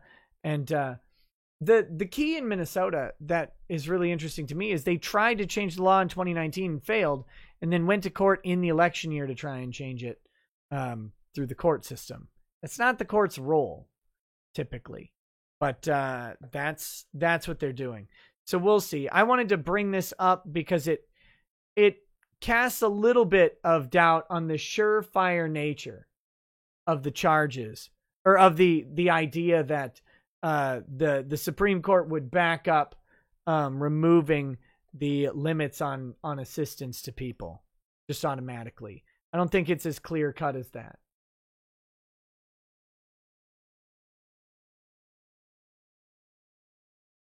All right. So that's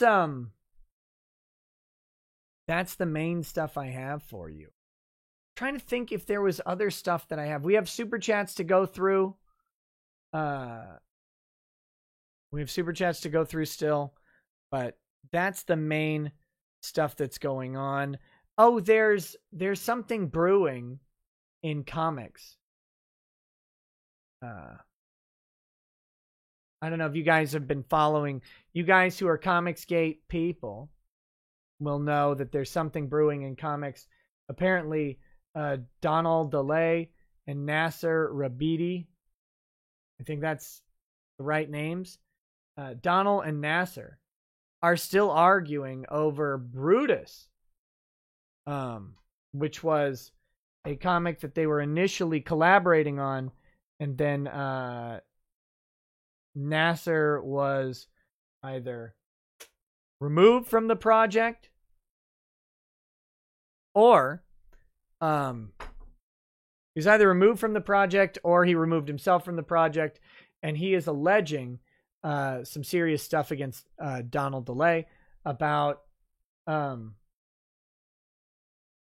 basically like inflating costs to cut Nasser out of the portion.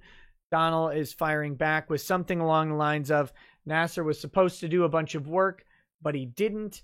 And so Donald is having to put in significantly more work than originally planned just to finish the book. And it's a pretty big mess going on there. So I'm going to try and gather some more info. People have asked me to weigh in on it. And I've seen some stuff about this starting back last year. I've read a little bit about it this year, but that's brewing. That's brewing right now. I don't know if there's going to be a lawsuit about that or anything, but it's always, I guess, possible.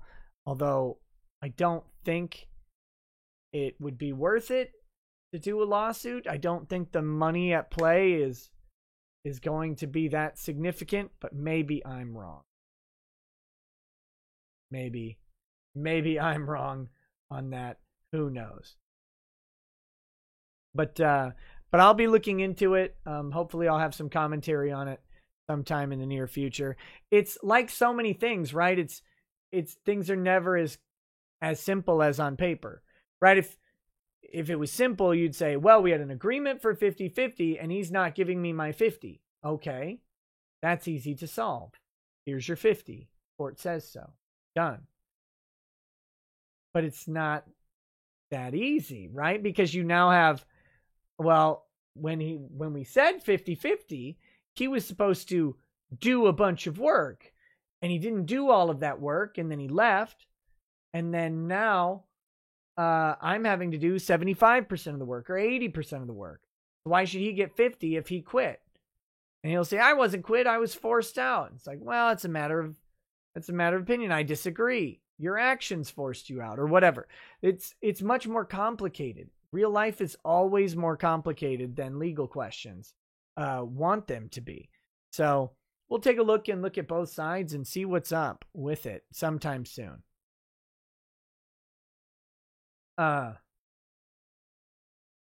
Okay, seriously, man. I got it. So there you go. All right, guys. What I'm going to do now is I'm going to read the Justice Chats and the Super Chats, and then we're going to go over to Twitch, and we will do Clive Barker's Lord of Illusion.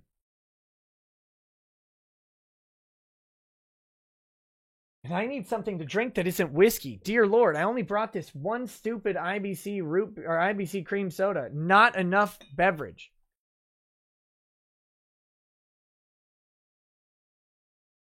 So let's take a look at this. And remember, tomorrow will be Barnes Law. So come check out tomorrow's show. Oh yeah, Baldur's Gate 3 is out, right? On early access? I gotta go get that. Amicus update, Funny Pirate. Yeah, I'll give you an Amicus update. The court has decided that I can't turn in an amicus brief, even representing myself pro se, without paying $250, which is not the problem, but then being waived in pro hac vice. Now, I want to point out the problem with the court's interpretation of the rule here. Okay? Under the court's interpretation of the rule, and I think that this is my fault that the court is reading this incorrectly. But under the court's interpretation of the rule, they're saying, they would say that if I was charged with like a speeding ticket in Texas,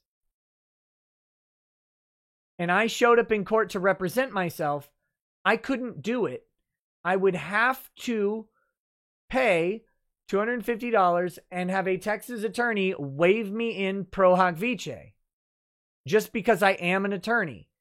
They would take away my ability to represent myself in state court.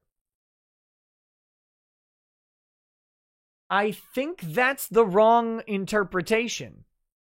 But that's what they're saying by not letting me file a pro se amicus brief for the reason that I'm out of state counsel.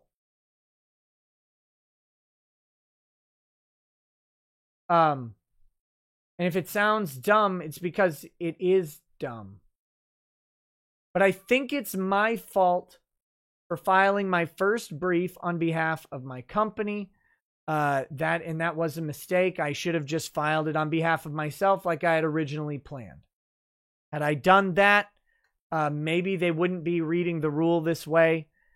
Because what I think happened, it took them 2 days to reject my initial brief. I think they looked at it and then rejected it. It took them 20 minutes to reject my second brief. I think they looked at it and said, this is the same thing we rejected yesterday. Or earlier today or whatever. Same thing we rejected. So, no, I guess it was the day before. So no, just reject it again. I think that may be what happened. But here's the problem.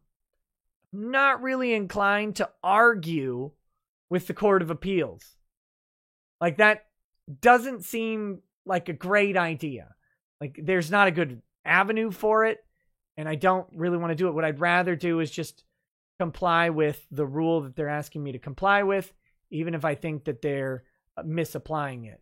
And so I'm looking for local counsel in Texas to waive me in pro hoc vice. So we'll see. We'll see. If I can get it done, I will get it done. It's not a simple matter of a lawyer just saying, to do this. I can't.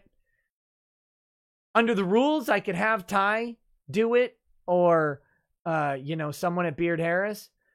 But it would then maybe look like Vic's lawyers were soliciting my brief, which they did not do in any way. They didn't even know I was writing it. So I want to avoid any appearance of involvement there. I didn't run the brief by them. They didn't write a single word of it. They had no input on the brief at all. And so I don't want it to appear as if they would have some sort of undue influence on it. So unfortunately, most of the lawyers I know in Texas are already involved in the case. So we'll have to see. If I can find someone else to waive me in pro hoc vice, then I will do it. I'm a lawyer in good standing in Minnesota, have been for over 5 years. No ethics violations, no sanctions by the courts, no reprimands, nothing. So it shouldn't be, in theory, a problem, but some lawyers just may not want to do it or get involved with it. So anyway,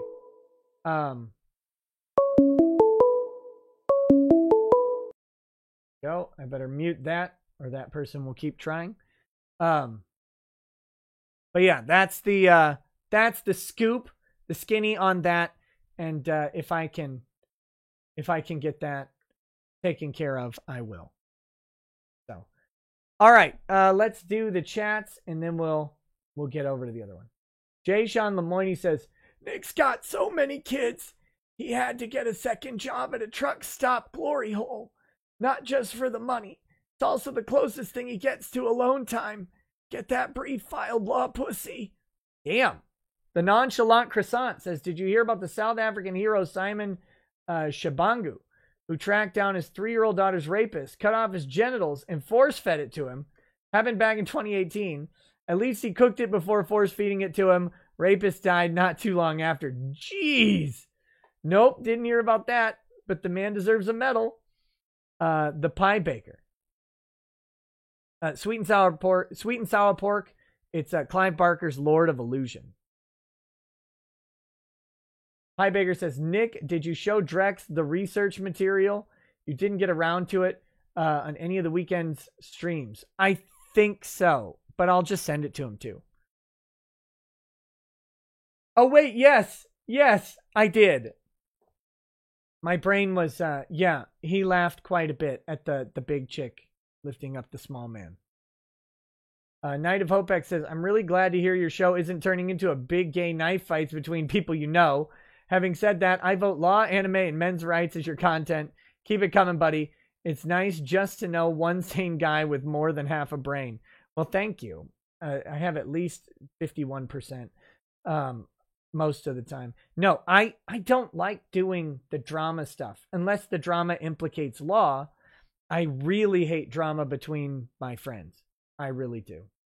Malik Foxen says, oh, by the way, speaking of drama between friends, guys, Earthworm Jim 2 has launched on Indiegogo. The Kickstarter has closed out, but Doug is doing a thing where the Indiegogo and the Kickstarter synergetically boost each other.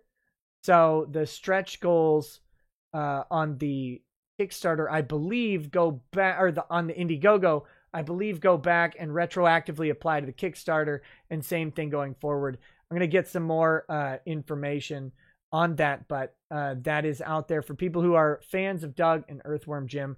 Go check it out on Indiegogo. Looks pretty cool. Malik Foxen says, funny thing, people forget Trump is arguably the most important person in the United States for the next few months. If I were his doctor, imagine the shitstorm if I let the president die on my watch. I was half joking. He has the best doctors, of course. Crusader Saracen says, I still remember what you said, and it's always stuck with me since you said it. Men, lead your households, take advice and counsel from your wife, then make the decisions yourself. Words of wisdom that young men need to hear. Yeah, that's how it is supposed to work. And women, faithfully advise your husbands. And boldly advise your husbands as well. They love you. They'll listen. They will. Bad Dragonite says, show idea. Weeb stream. Hero Hey versus Nux Taku degeneracy debate. What VTuber and hentai are the best and worst? Drexel in background so he can tell them to stop. That sounds pretty good. Freckles says, hey Nick, hope you're having a great evening. I am. Just going through Streamlabs because I hate YouTube taking half the donations I intend to give to you. Oh, appreciate that. Very much, actually. I love the Streamlabs donations. Crusader Saracen says, I think a great stream guest would be Adam Smith, a.k.a. the Prometheus on Twitter. Sci-fi fantasy fiction writer, but also a strong Catholic husband and father who I think you could have a great fatherhood, marriage, entertainment, culture stream with. Possibly. Mercenary X says, Nick, you need to interview Salty Cracker here on YouTube. He is really awesome and would be perfect for your show. He'll kill you with laughter. Seriously, you should look up his Twitter, SaltyCracker9, and tell him I sent you. Really fun guy and worth it. Okay. Never heard of him.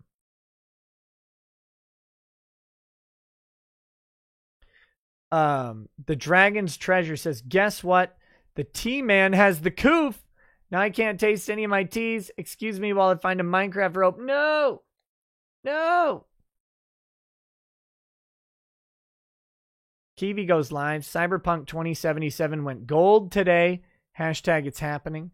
Literally everyone says, thoughts on the Armenian-Azerbaijan starting up the Nagorno-Karabakh war again?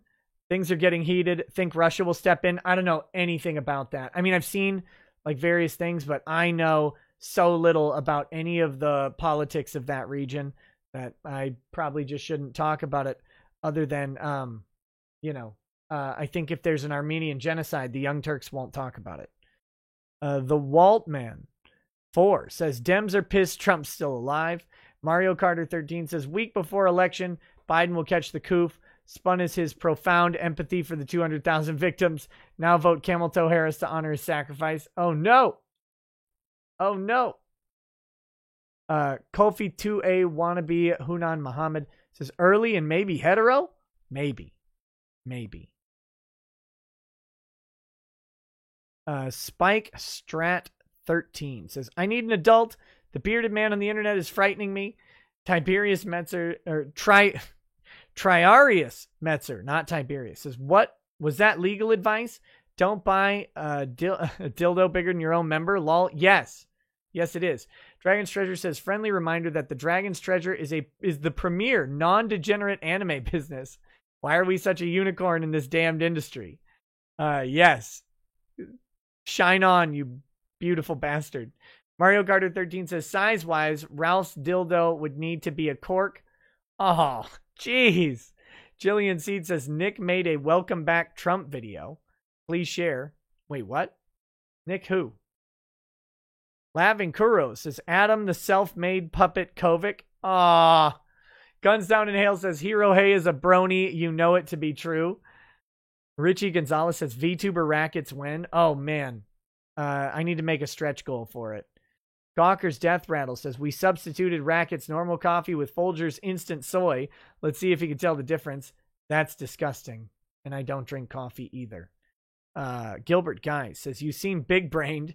You should game some Among Us once the game is patched. Yeah, I've been looking at it. I think people are all playing it. I might as well try it out. All my kids play it. Like, hey, what are you playing? We're playing Among Us. And I'm like, oh, good. You good little fascists, you good little fascists. Keep going. Mike Mysterio 13 says you should try to get Crowder on a stream. Yeah, I'd like it. I like Crowder.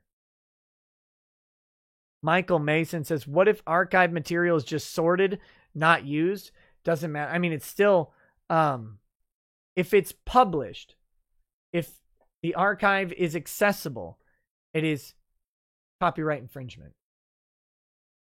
Most likely. If you just store it and no one can get to it, then it's not published. Kind of. I mean, it's hard to sue someone if no one can access it, right?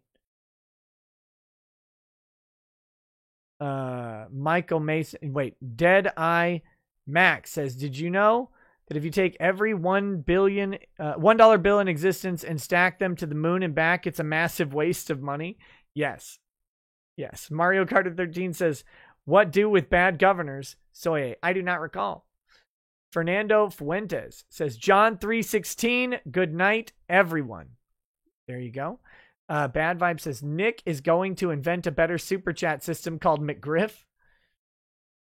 Thin Frog says, POTUS, international travel from hotspots needs to stop.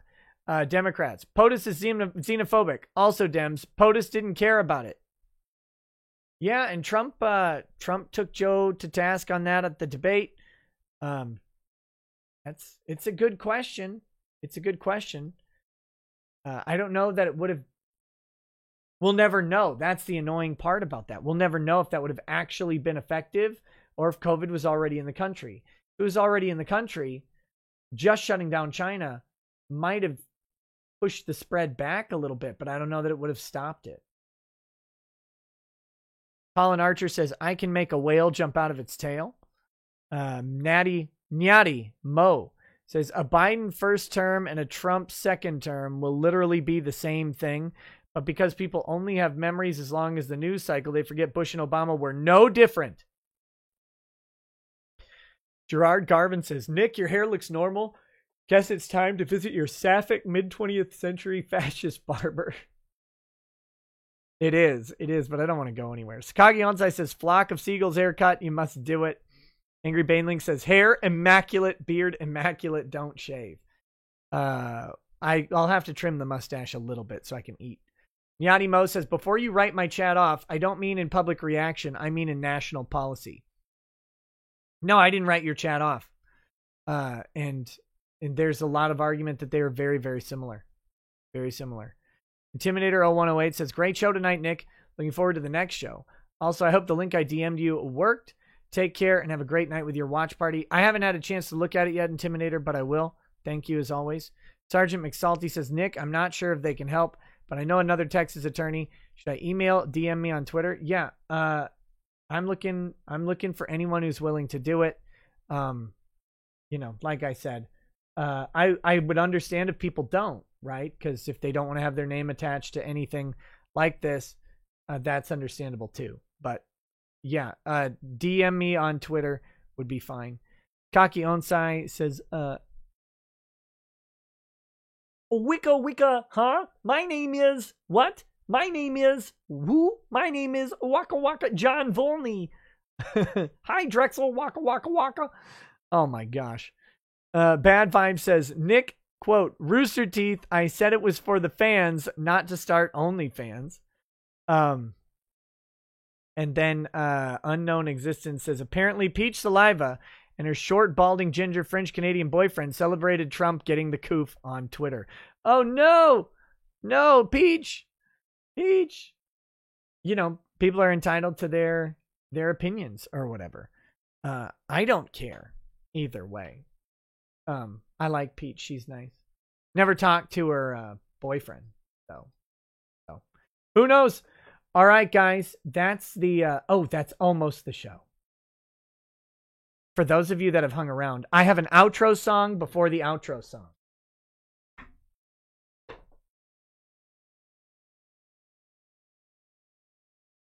An outro song before the outro song.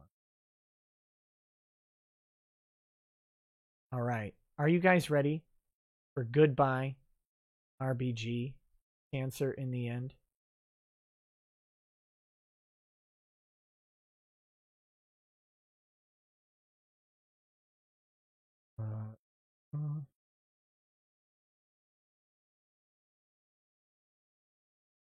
Here we go.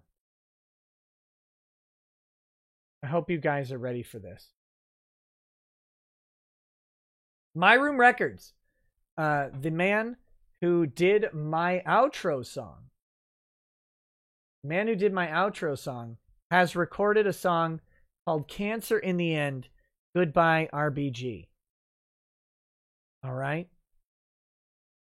Here we go. I haven't listened to it yet.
Pronounced you dead. No. Come on, man.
An octogenarian's no match for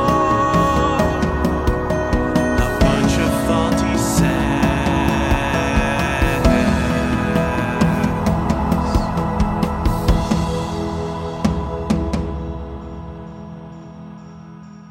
Woo! Oh my goodness, give that man some love, guys. Go grab it. It's on it's on My Room Records on SoundCloud. You can download it for free. You can listen to it for free or whatever. Go give that guy just a shitload of, views on it. He's great. Share it around. Like I said, he's responsible as well for the Whiskey Drinking Lawyer, which I think is his second most played song. Only second most played song. Right behind, what is his first? Was You're Welcome, the Dick Show cover. So, but you should definitely check it out. Make it the biggest one. It's great. It deserves it. Great vocals, great musician. Obviously composed his own work there, I believe. So we can actually play it without getting copy struck as well. All right, let's now I'm going to play the Whiskey Drinking Lawyer, and we'll wrap up the show. There's a couple Justice chats that came in last minute. Matt the Beast says, good old Jeeve Biden time, the Democratic Party, lover of democracy, and definitely not the senile puppet figurehead for one hairless koala's attempt to become the first female presidente and try to get 10 years in office out of it to boot. Not at all. Bad Dragonite says, Nick, I'm afraid I have to tell you I've joined the dark side and started drinking Jack Daniels. Oh. Well, Bad Dragonite, R.I.P. My friend, it was nice knowing you. Okay, guys. It is time to Wolvenar. It's a pretty different, the musical, the melody, I guess, is the melody of the lyrics is the same, but the background stuff is pretty different. I think it'll be okay. We'll find out. All right, guys. It's time now for the Whiskey Drinking Lawyer. Come catch me on Twitch in just probably 10 minutes or so. We'll get things up over there for Clive Barker's Lord of Illusions. And then something else after that. Have a good night, guys. Peace. Peace.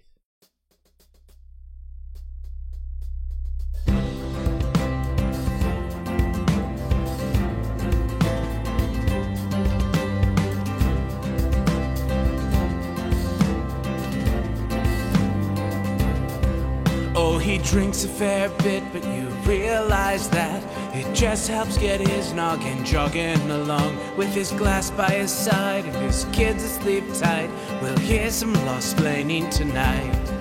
With his microphone muted, we'll laugh at this boomer until he explains it's all part of the plan. Watch his face become redder as he becomes meta, raging at idiots from Twitterland. From the white shores of Maine to the hills of Glenlivet, there's no one who explains the law better than Nick.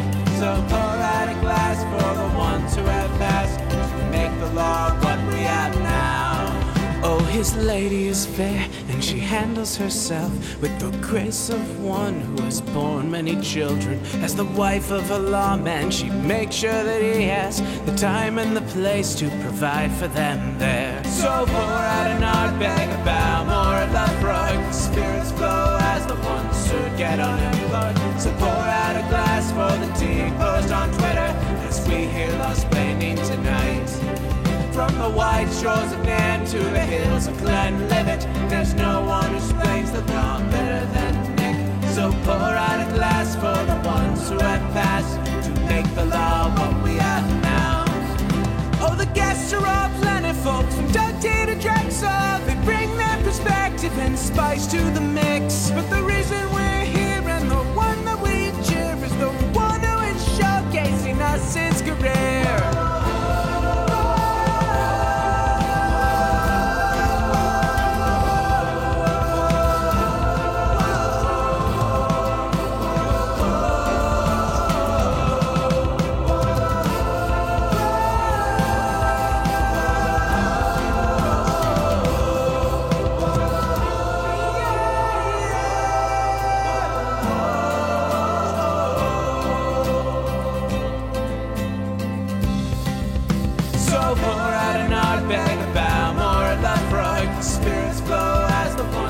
Get unemployed. So pour out a glass for the tea post on Twitter as we hear lost-plaining tonight. From the white shores of Nairn to the hills of Glenlivet, there's no one